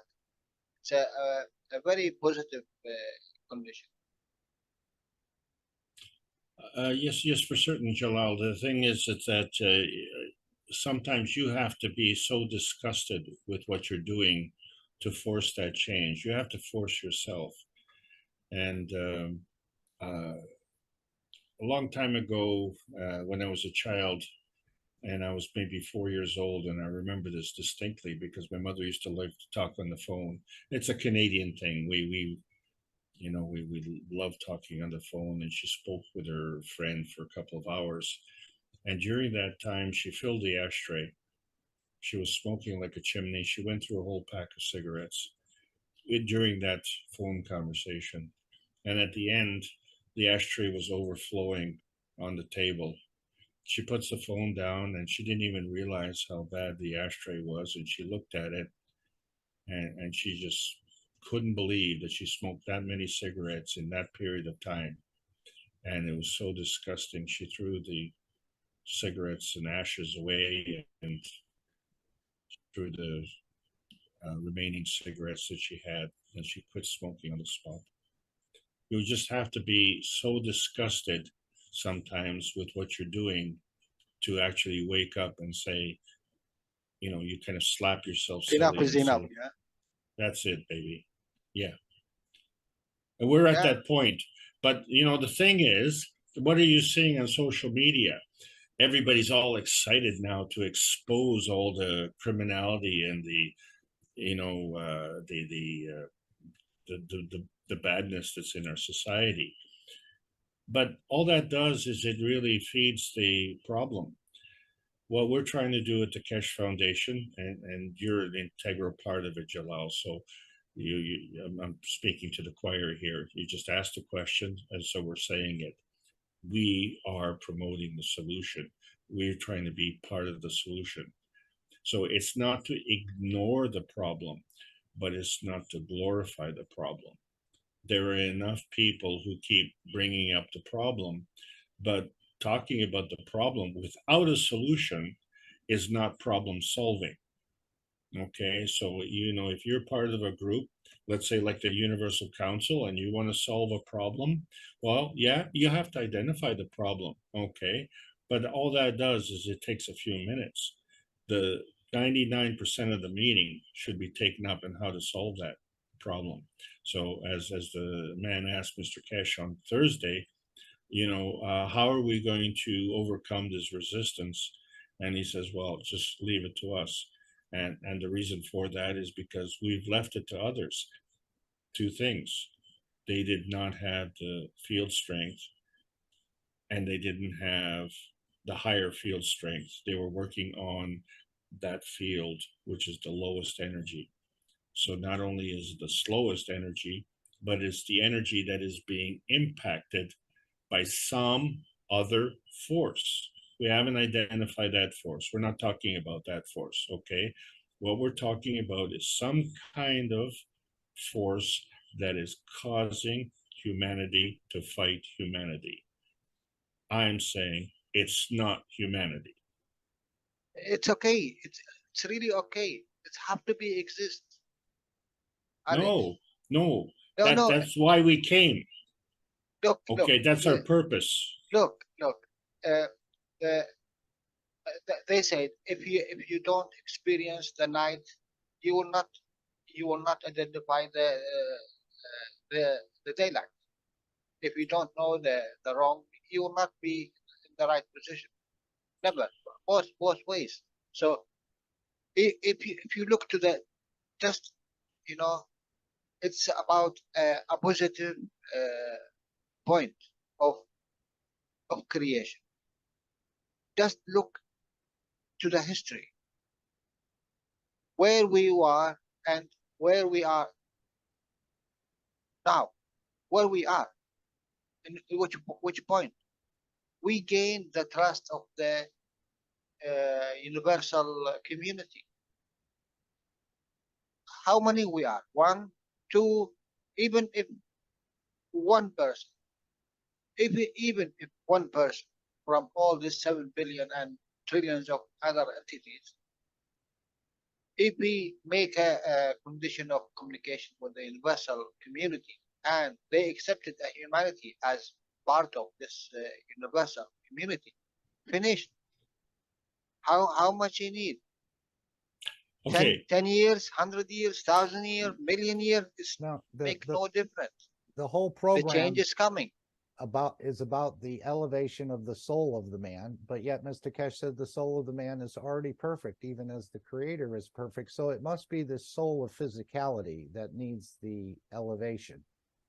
and 3,000 and 5,000 wars in the last 3,000 years. So Mr. Kesh said, even if we give you the advanced technology, within 1 generation, 2 generations, 3 generations, you'll go right back to the same killing and eating each other. So it's got to be in the elevation of the soul. This is the whole program. And one more. Look, guys, one more. Alex, you mentioned what Mr. Cass said. Leave it to us. Yeah, So he said we're well seasoned for this job. yeah, you are a knowledge seeker in Kesha Foundation. So you are Kesha Foundation. So you are Kesha. You are not away from this. You're all part of it. No question. So if you see, if you hear any, what you think it's a bad condition, just say, leave it to us. Really, just say, leave it to us. And this is the most beautiful thing you can ever, repeat it and repeat it, because you are fit for it. Yeah, 100%. with our thoughts, we can change it. Of course, with your thought, you will not changing. You will create everything. This is the thing that one of the gifts which the universal community shared with us, that he gives you the ability of creation. It's you who need to believe in what you have and take responsibility about what you are doing. It's not anymore a CO2 box or as I heard KAKT. No, it's an entity. It's really an entity. Interact with you, interact with the environment, interact with what needs to be created. You want to create a KAKT with mind of, let's say, change a condition of a toe. In your mind, you are creating KAKT. It should be a white one, it should be a green one. No, you already dictate what this cup need to do. So it will manifest itself in red and blue and green. It makes no difference. Go out now, all of you. I think you are in this position to understand the field. There's no more red and white and black and whatever. It's a behavior of energy. Who is controlling this behavior? Who is creating this energy? It's you. That's all. Jalal, can I just add something to what you're saying? How much you pay? Oh, all right. You You're forget, fired. huh? No, you're fired. Yeah. No. You're fired. Okay. How much I pay? Really? So your soul is broke. Is that what it is? Okay. All right, I got you. Okay, good. my dear. Go ahead. Well, the thing is, you see, we have this belief that our humanity is inferior. And we have this belief that the universal community is superior. So the reality has come about in the last couple of months, without a doubt, that we are equal. Okay. So what is it that's different? And the point is that many in the universal community are happy to come and visit here. This miserable place we call hell on earth, we want to have visitors to it. What do they have, a bloodlust? No. They understand that the earth is heaven and they want to come here. They haven't been able to do this. So your point about us 8 billion here on this planet is only at this point in time. But when you look at the history of all the souls who've been here and gone, they're also part of our group. And all of the members of the universal community are not of the benevolent kind. because not all in the universal community are working at the highest energy level. All right. It is entirely possible to work in a lower energy level and still violate the ethos of the universe. It is that which is in quarantine. We are not in quarantine. We are in quarantine as a result of the imposition that's being put on the soul of the earth. The soul of the earth is not in quarantine. The soul of the earth is suffering from this imposition.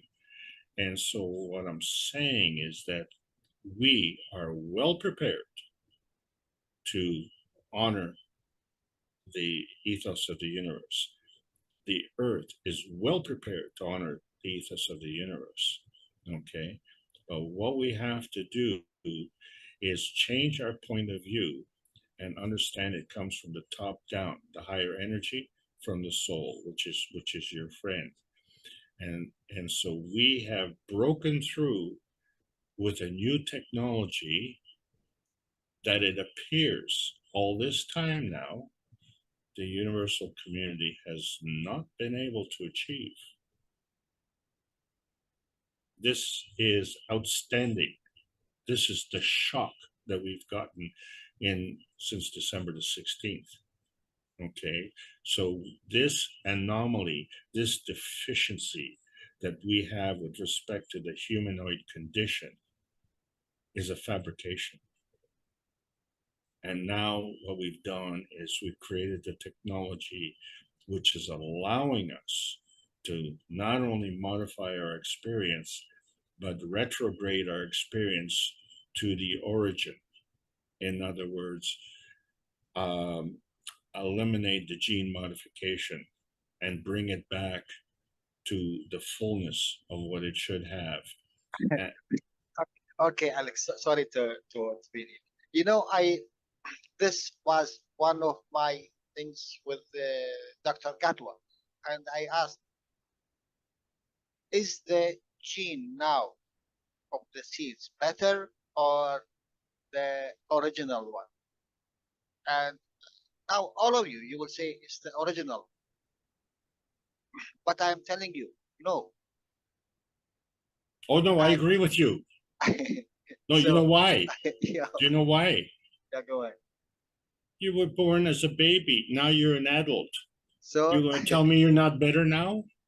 so If you're not better now, are you wasting your time? exactly. So you are better now. Okay, but along the way, we've also picked up a lot of baggage. That baggage has to go.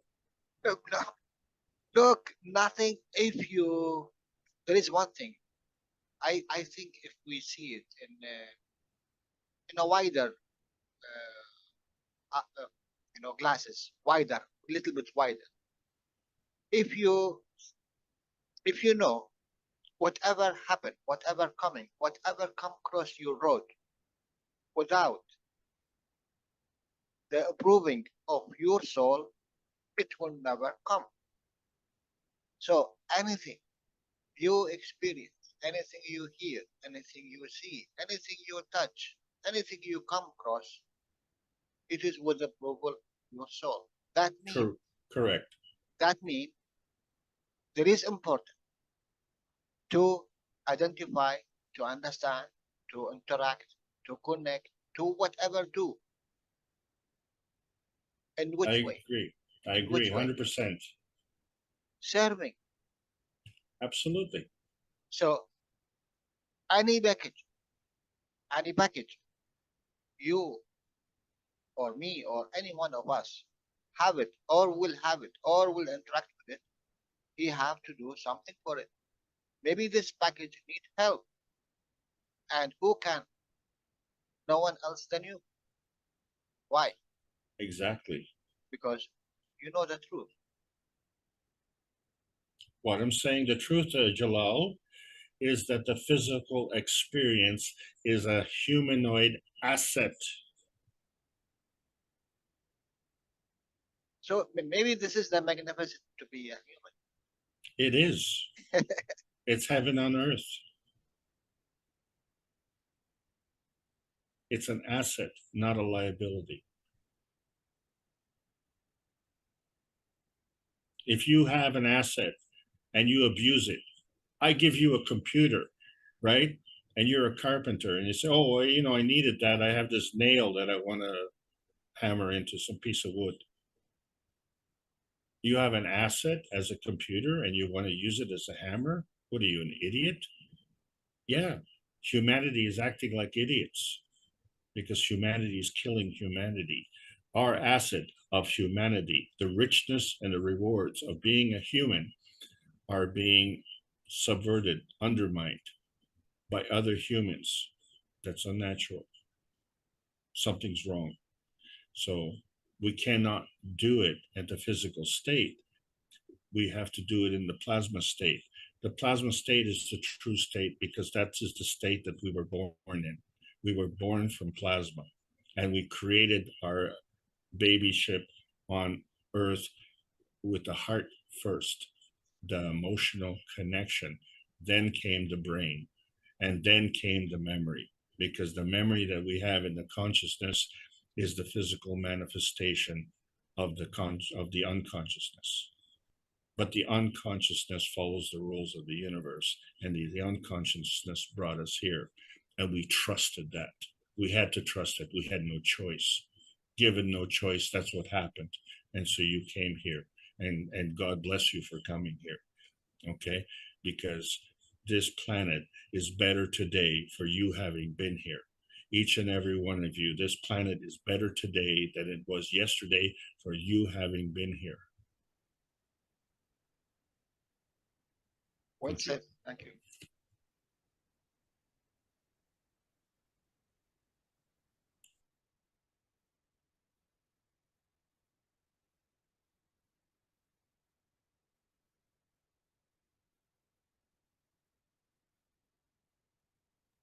Okay, is there further interaction?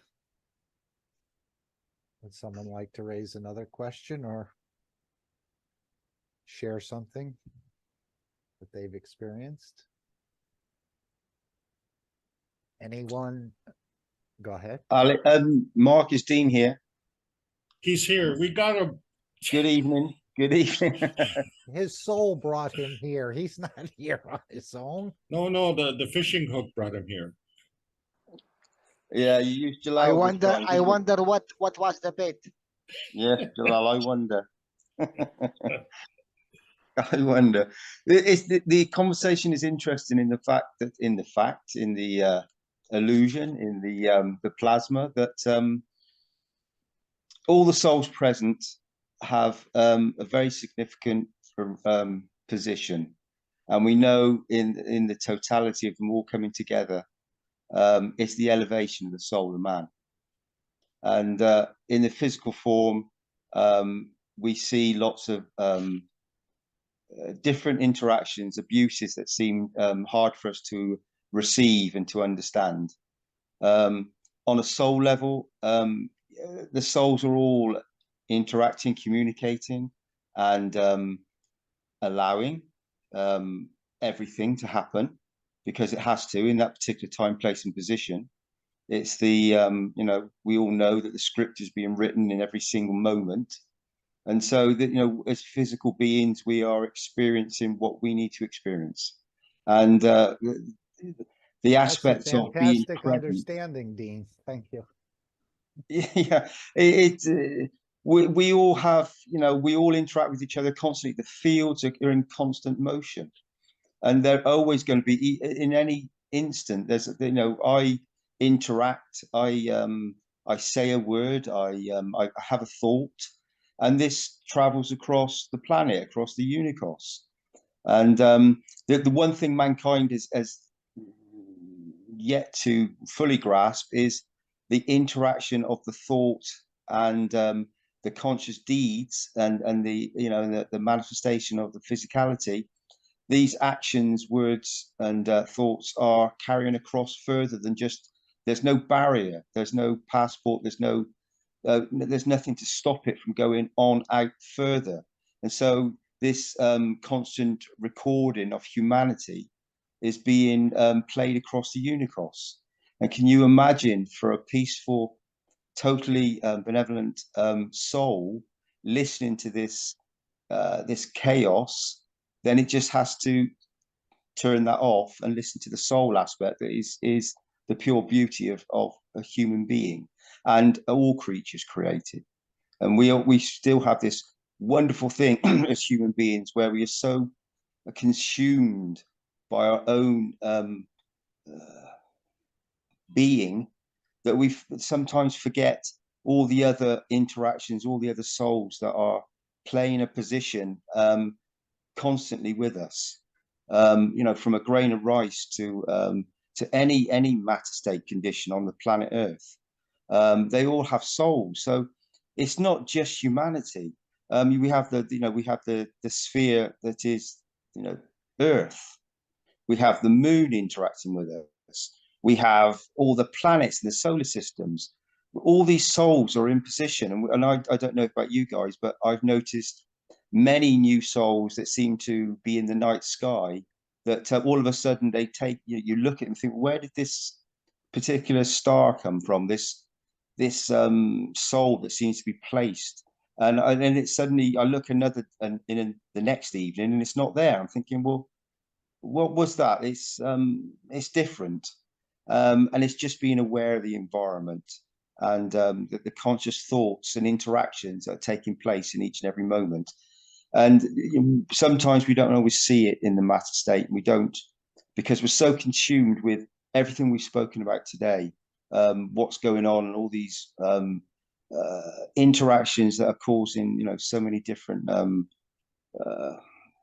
energies and field strengths that give us a need to be stuck in the matter state.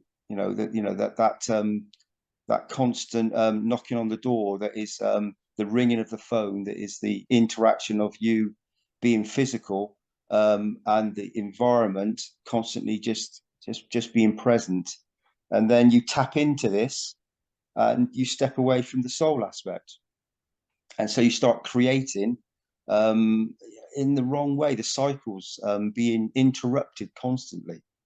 So when you actually, as you've been doing with the Brazilians and the Universal Council, and many of you guys do it all the time, when you start connecting on a soul level, as Jalal and you have just pointed out very beautifully, let's take care of it.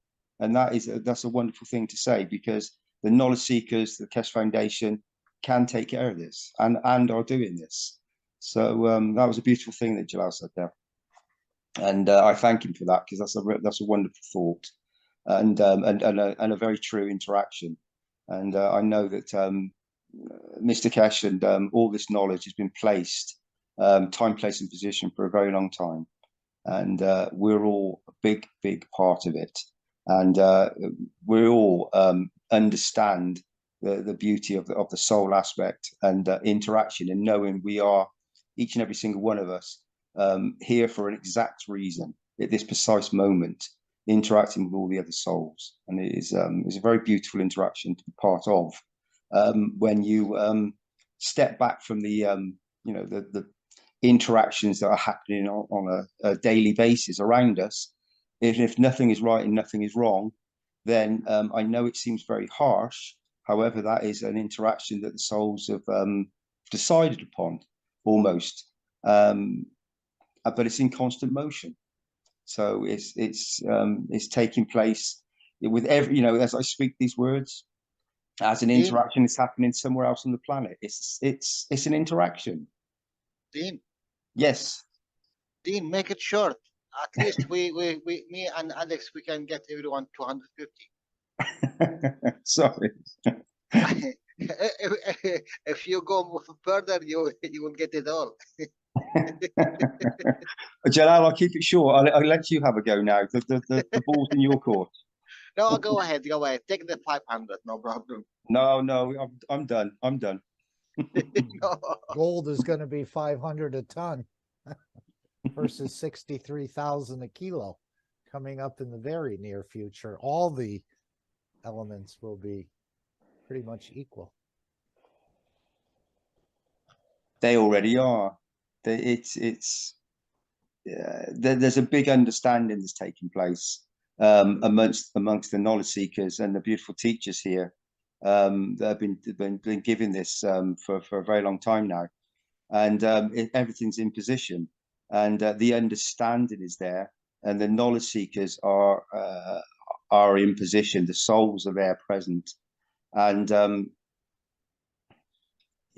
yeah, each one to their own understanding. But I know that in the totality of the knowledge seekers and the souls that are present, there is a position that's been taking place, that has taken place, and now this is definitely affecting the matter state in large jumps, and we feel it and we sense it ourselves. And as Jalal said, in the moment that it seems that many things are going on, that the physicality that we don't need or don't really, we find it difficult to stomach or to be part of.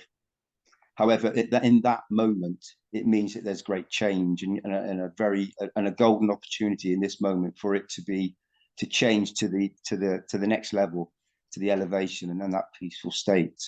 I think that this is very, in that moment is present.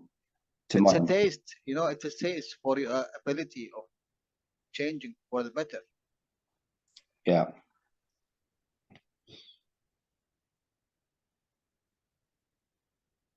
It's there, Jalal. It's you're teaching with Alex and all the other guys and girls that have been present.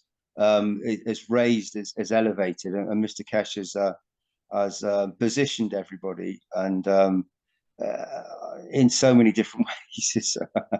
And yeah, and as Mr. Kesh has said many times, Jalal, he's done this many times on many different positions, and seen other civilizations and other worlds that have gone through this. So it's when you have that understanding, then you can place the magnets and the souls in the right position. And as you say, as Mr. Kesh was saying, you guys will say, create a condition, and then just it gradually unfolds. And that's what's taking place now. But the script is written. But Dean, really, when I heard it from Mr. Kesh, it was an impact. But when I heard it from Alex now, it clicked. Really, leave it to us. Every one of you, I believe me, guys. Every one of you here, knowledge seeker. If you are 1 hour or you are 10,000 years, it makes no difference. Anything you see, anything you hear, just within you, just say, leave it to us. And see what will happen. Because you take the initiative of changing without harming no one, without pushing no one, without forcing nothing. You give it a seed, and when the condition for this seed to flourish, it will flourish. Some seed flourish in a matter of hours, and some seed it takes 10 years growing inside the earth, and in one day you see it a jumbo tree. It's happened like this. And what is your mission? Serving. And that's all. How much you can serve, this is the beauty. And I don't think any one of you is not capable of serving with thought.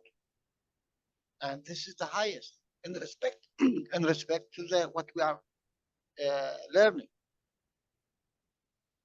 Just take it, leave it to us, really, and see how it will change. We played that question today from Chris. Yeah, it's amazing, really. Yeah, it's amazing.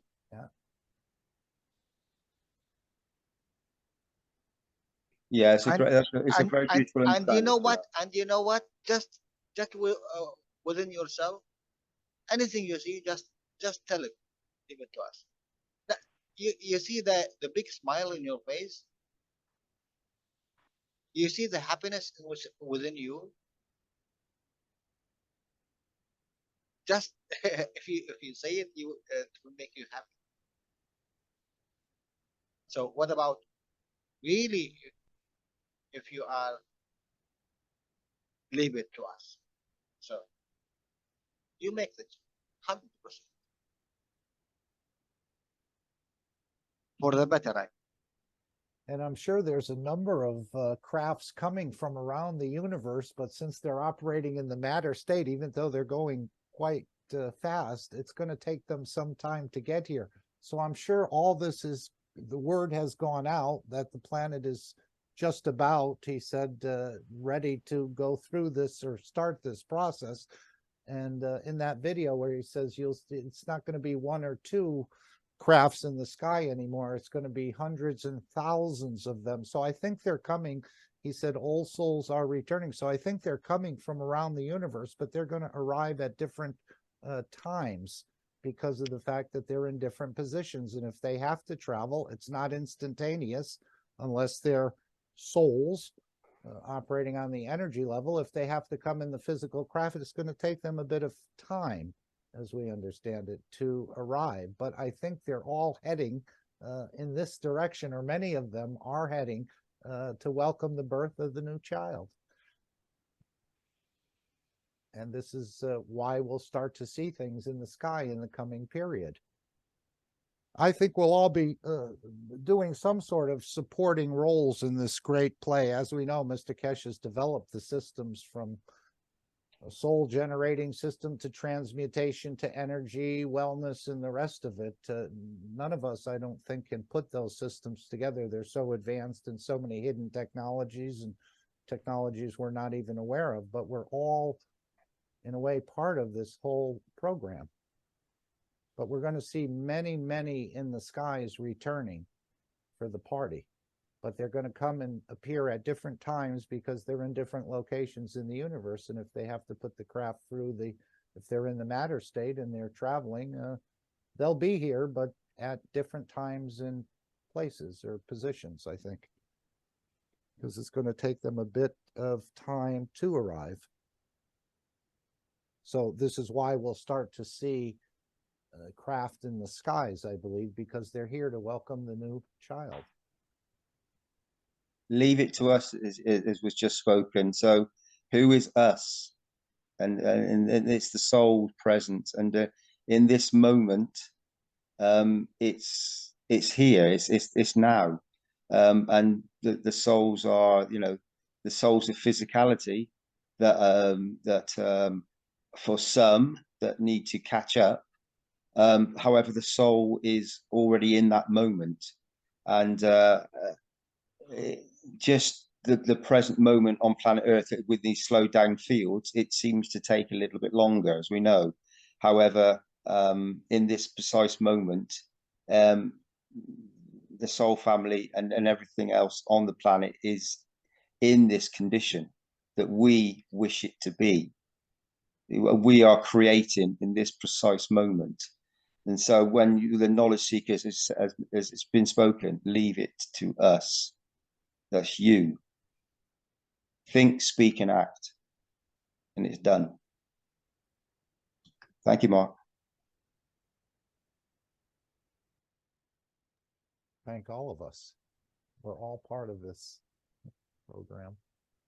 As I said, as supporting roles at this point in time, maybe when we go out into the universe, the message, the messenger, and the creator will all be one.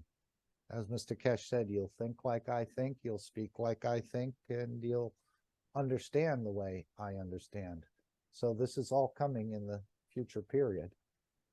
I think as we go out if you go out into the universe and help to bring this change. Again, it's a huge picture to wrap our understanding around, but it's happening right before our eyes. And of course, we're here, as Mr. Kesh said, it's not a coincidence you weren't born 100 years before or 100 years after this point in time.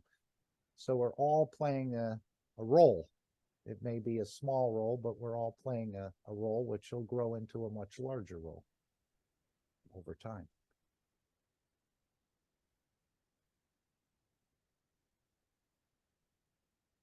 We'll see a couple people on the moon in the next 6 months, I believe, if things work according to plan.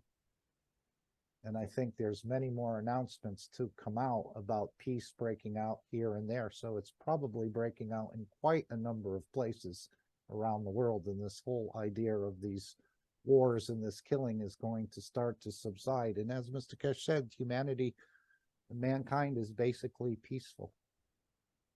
We're peaceful beings, but we've just been directed or pushed or not fully understood what we can do to change that policy.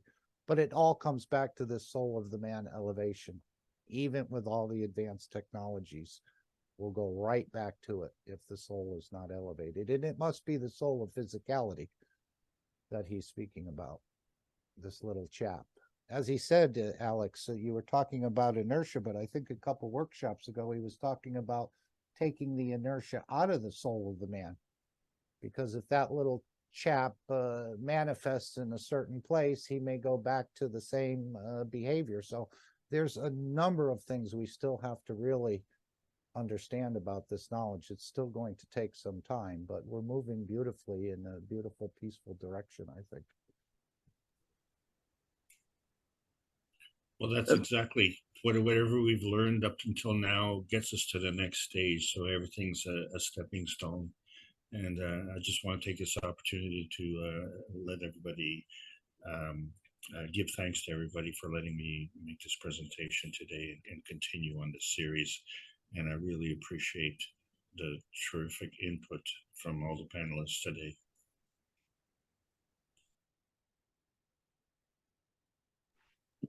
Alex, thank you for your input. Can I just quickly say that have we all noticed the soul buttons being pressed, if that's the right word, that the souls that have the soul of physicality that are creating certain environments, you're noticing that they're starting to take a position, and you notice it, you know, when you see it in the medias and things, yeah, and the positions that have been doing certain things, you know, how you can see that their soul, as I said, button has been pressed, and the interactions, you can see the heat, you know, or the interaction, the friction, the field interactions, the magnetic and gravitational interactions are starting to make it more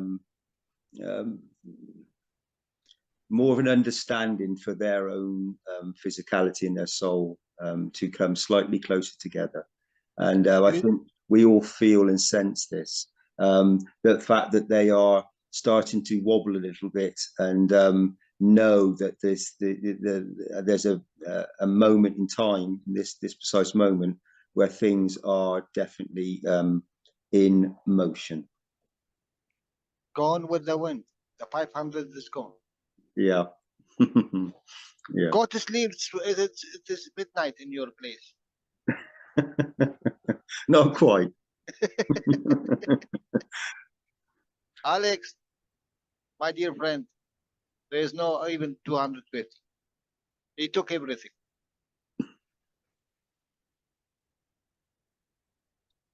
Thank you very much, guys.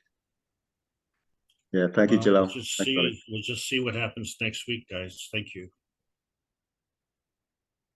Would anyone else like to bring something up or raise an issue that you've been thinking about that's on your mind? Sometimes I don't bring things up and then I hear it later on. So if you're thinking about it and it's nudging you, the soul is nudging you to bring something forward, please feel free.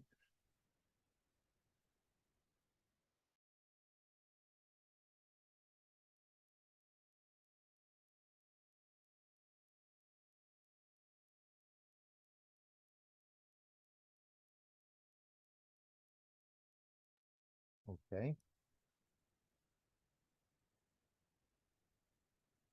Well, we want to thank you all for being part of this. And again, the souls have brought you into a position, as Dean has been indicating, and we know what to do, as Jalal also indicated, but very special point in time, I think, in this transition period. I don't know how long the transition period will Could it be a year? Could it be 10 years? I know Mr. Kush is Enjoy talking it. in It's no 5 problem. years in the Enjoy it. future. Yes, I have been. This is the most enjoyable organization I've ever been in. Because It it's happened bringing only my once. wishes. It happened only once. I don't know. It may happen many times throughout the cycle in the universe. We're going to have to see. If you remember the intro of Mr. Cash, he said, this knowledge never have been shared. This knowledge never what? Never have been shared before. No, not so perfectly, not so completely, anywhere in the universe. Yes, Joel. Yes. It's never been delivered in such a rapid pace, in such a concise manner, and so beautifully delivered. As Mr. Kesh says, I know how to teach and I know how to deliver. And this is what all of us will be part of in the bigger sense, I think. The creation. You remind me with this intro. I miss it really. You remember this about the coils?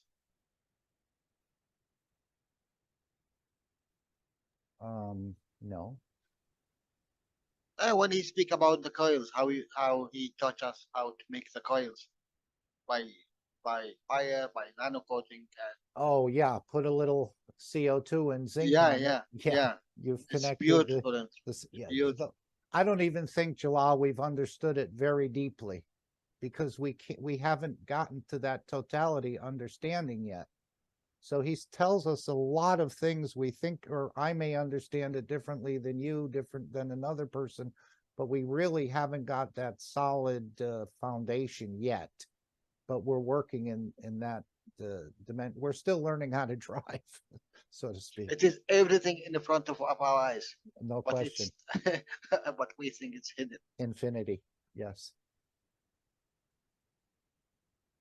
Yeah. So again, very privileged to be here, humble to be here as well. This is a key aspect as we see Mr. Kesh carrying the totality of the knowledge, and he comes in and puts himself lower than everyone in the meeting, even though he carries the vastness of the knowledge of the universe.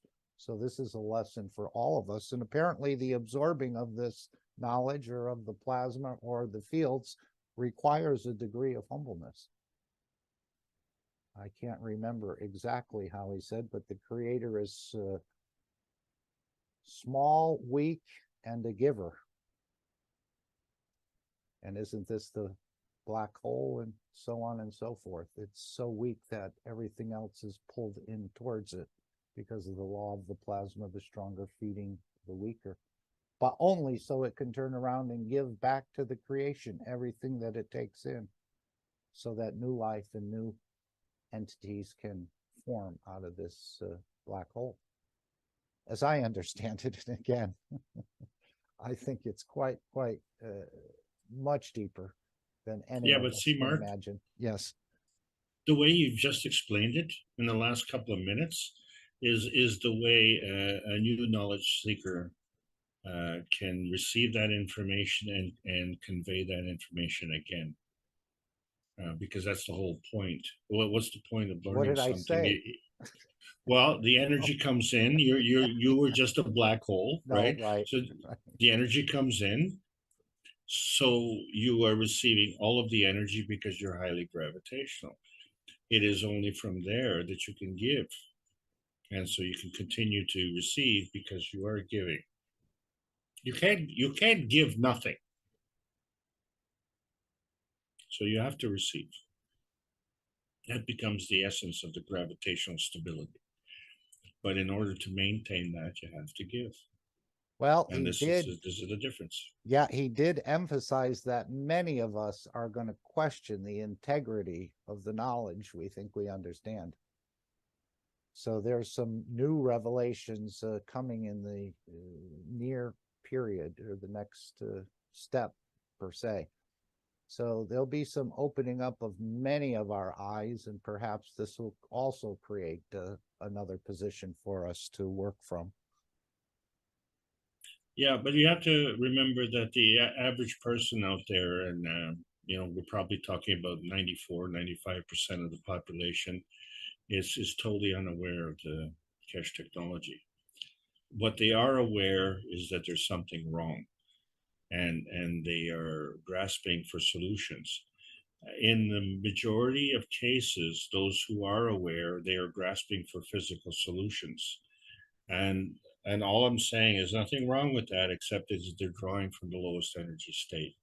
And so they're doing the right action in the wrong playing field. And if they change the playing field and carry on with what they're doing, you know, that's not doing the same thing and expecting different results. That's doing the same thing in a different field. You do it in a different field, you will get different results. So there is a change. Oh, The no action is question. correct, Yep. right? And especially with the rocket technology, he said we're going to bring it to a halt.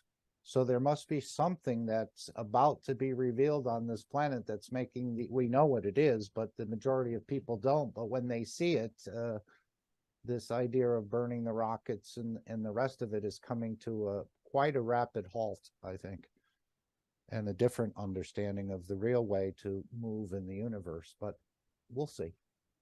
Well, for a lot of people who have doubts, the only reason it's interesting to review this is to clearly show what doesn't work. And, you know, if you think that that is a successful thing, then, you know, that's where the problem lies.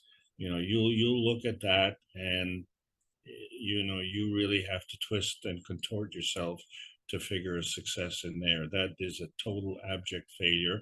And so we need that, but you yourself don't need to do that. So someone has offered to demonstrate that, and so we learn from that. That's the difference. You know, you don't need to now, oh, wait a second, that rocket blew up. I wonder what's wrong with that. And then you go in your backyard and do the same thing. No, that's stupidity. Then you don't have to do that. Learn from that lesson and now recognize that something different has to be done. And that's Okay. where we're at. So why is it a problem to drop off bad habits that don't work when you see something that's better? And so we have to recognize what exactly it means to be better. So I think we all want to be young and strong and beautiful, and we are.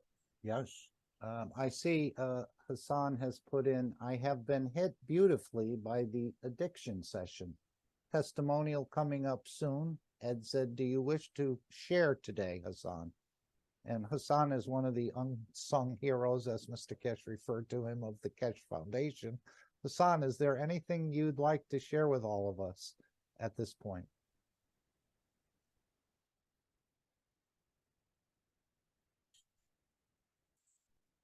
If you're still with us, and you are still with us, perhaps he's not near his microphone. A bit noisy on my side, he said. Would you like to try it?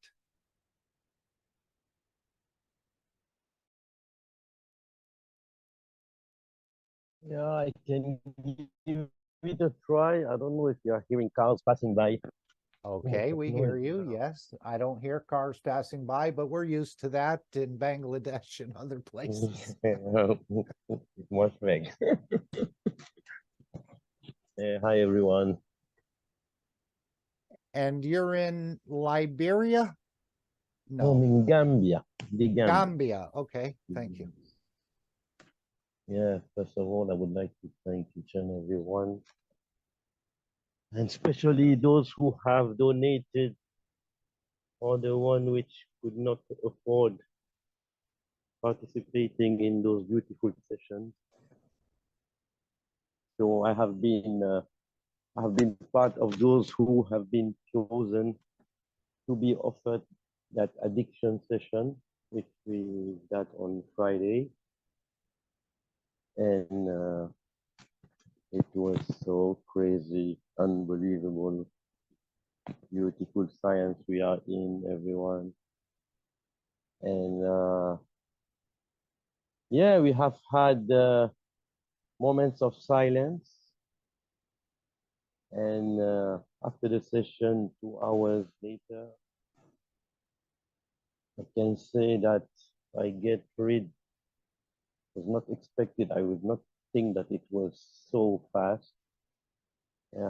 I get rid of two principal addiction, cigarettes and cannabis, guys. And it's crazy, it don't even come on my mind. On the same day after the session, I have been tempted maybe to on one cigarette, but I on it and I could not even smoke it. I rejected straight.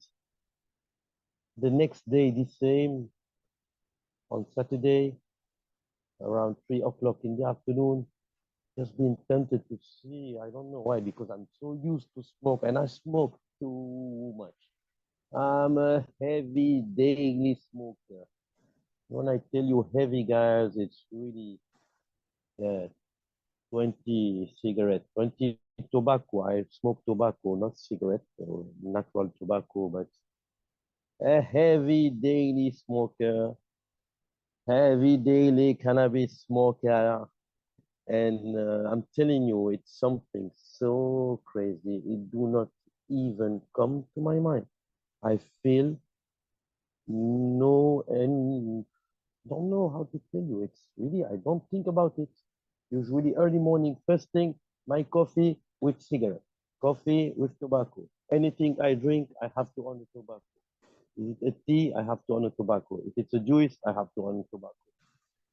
But and I feel no difficulty. It's not like somebody which try to quit smoking and your mind is always on it, or when somebody is around, you feel that you're gonna get back to it, and it's not easy. But I'm telling you, it's so easy, so easy. Similar to the reduction in food consumption in a way.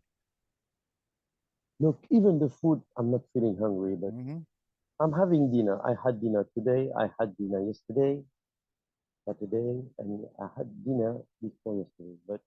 But really, I'm telling you, I just eat because I just think of it. But I don't feel hungry. I did not eat because I felt hungry.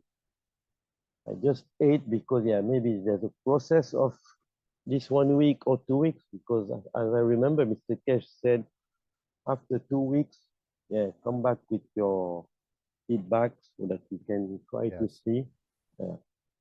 But it's working. I don't feel hungry. I don't feel the need to go back to smoke. I get rid of my addiction. Finish. It's something I tried this last year. I think we talked about it. I tried to quit. I've been 11 days without food, but this one is completely different. Like, because the time I tried last year, I was fighting with it, and after 11 days of stopping food, even though I stopped for 11 days, it was every time somebody eating around me, I felt the need to be there next to them and to feel the scent by the smell. I was feeling myself by the smell of the food. But this one is completely different, guys. It works. It's my first session. I have not been to the other session before, the one which you made. Mr. Kesh said that this one was different, and we just had moment of silence.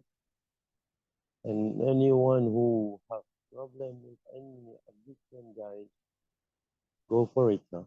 300 euros. That it's peanuts. It's peanuts compared to the result which you can get. Well, hopefully you'll come into the second Monday of the month, next month, this coming month, tomorrow, into the testimonial meeting with Rick. If you okay, that would be on second Monday, and that would be at 8 p.m. CEST. Yeah, but the program usually goes 2 or 3 hours, so you can have a window there if you'd like to drop in. I would be there. I would be there for sure. Very nice. You have to bring the feedback for the others to know.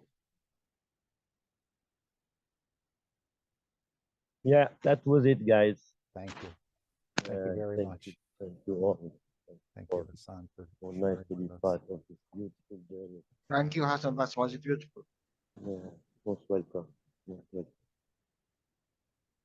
And of course, Mr. Kesh seems to be promoting these apps that will provide your nutrition, your energy, and your wellness.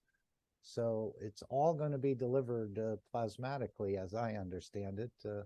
But this is what's coming in the very near future. The apps will be free, but maybe the feeding will cost a little bit. I know we had that in the store, but perhaps it's the apps will start to appear at a certain point for energy, wellness, transmutation, even talking about a family of 4 traveling the world for a year for $5,000 or something. Maybe later they'll pay more, but he said you can pay now, and that way you've done your serving, as he said. So a lot of interesting, beautiful, that man has wished for. And of course, the universal community has heard the calls from this planet for millions of years, but apparently the timing had to be set just right for this change to be brought in. But they've heard the cries and the suffering from this planet for a long, long time.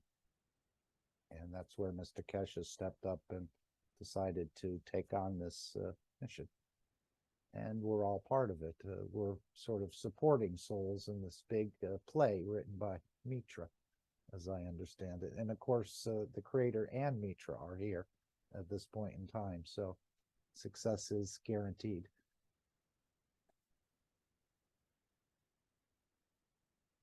Anyone else before we close? Yeah, for those who it can help, just as they tell you, come with no expectation and come to give to the system so that we can learn from each of us so that we can transfer for the rest. And that's it. I just came to enjoy the session, no expectation. Coming to give, to open my soul to the system so that we can build up, and it will hit all of us very, very soon. Thank you. Thank you, Hassan.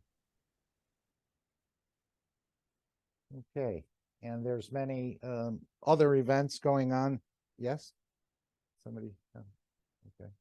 Within the Kesh Foundation, the One Planet, One Nation, One Race on Tuesday.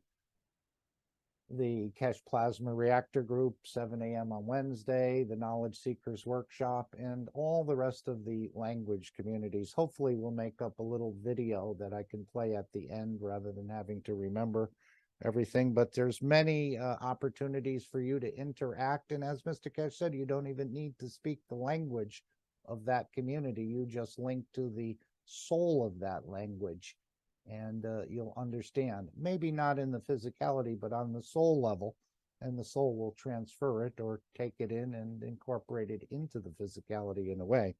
I've done that and enjoyed it. So you're all welcome to any of the language communities, public, let's say, to join any of these groups and add your field strength. Even if you don't know the language and you can't speak to them, you can still be part of the whole operation and the energy of that meeting, and add to the energy of that meeting, that it can expand even further. So thank you all for joining us, and thank you for bringing the change. Dean said thank you, all the beautiful intentions of presence. Thank you, Dean. Okay, I'm going to play the Kesh coin and then the final disclaimer. And of course, in the future, the coin will be the only way to access any products and services from the Kesh Foundation, as I understand it.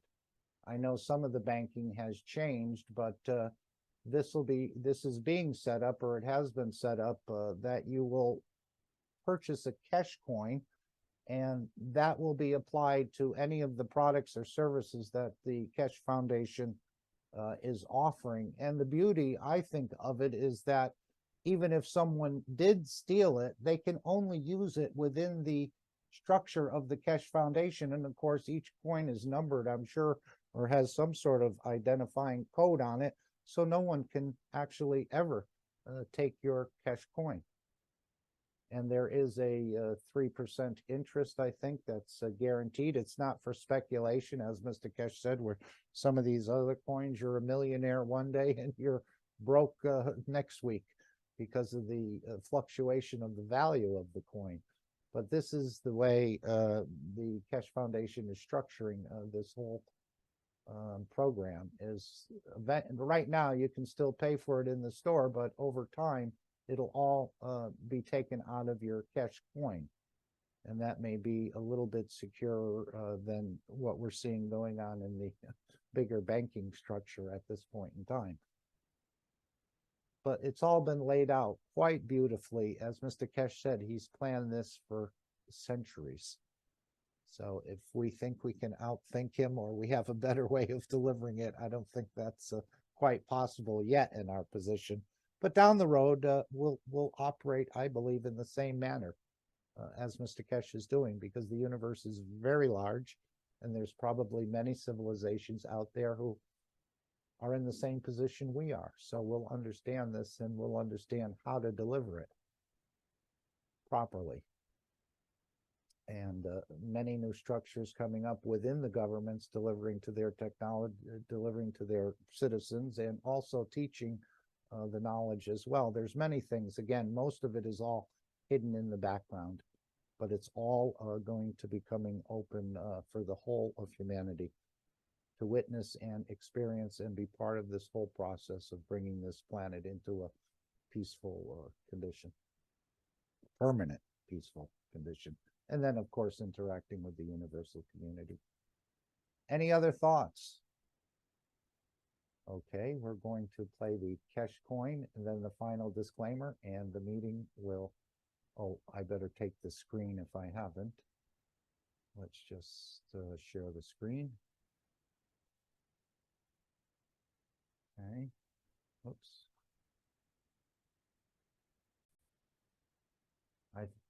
I think I had my mic closed when I was speaking before. Sorry about that.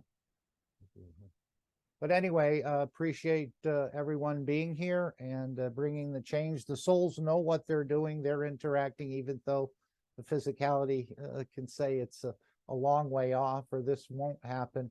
It's being delivered, and I think the souls are quite assured of what they're doing here and what they're delivering on this planet. So thank you all for being part of this larger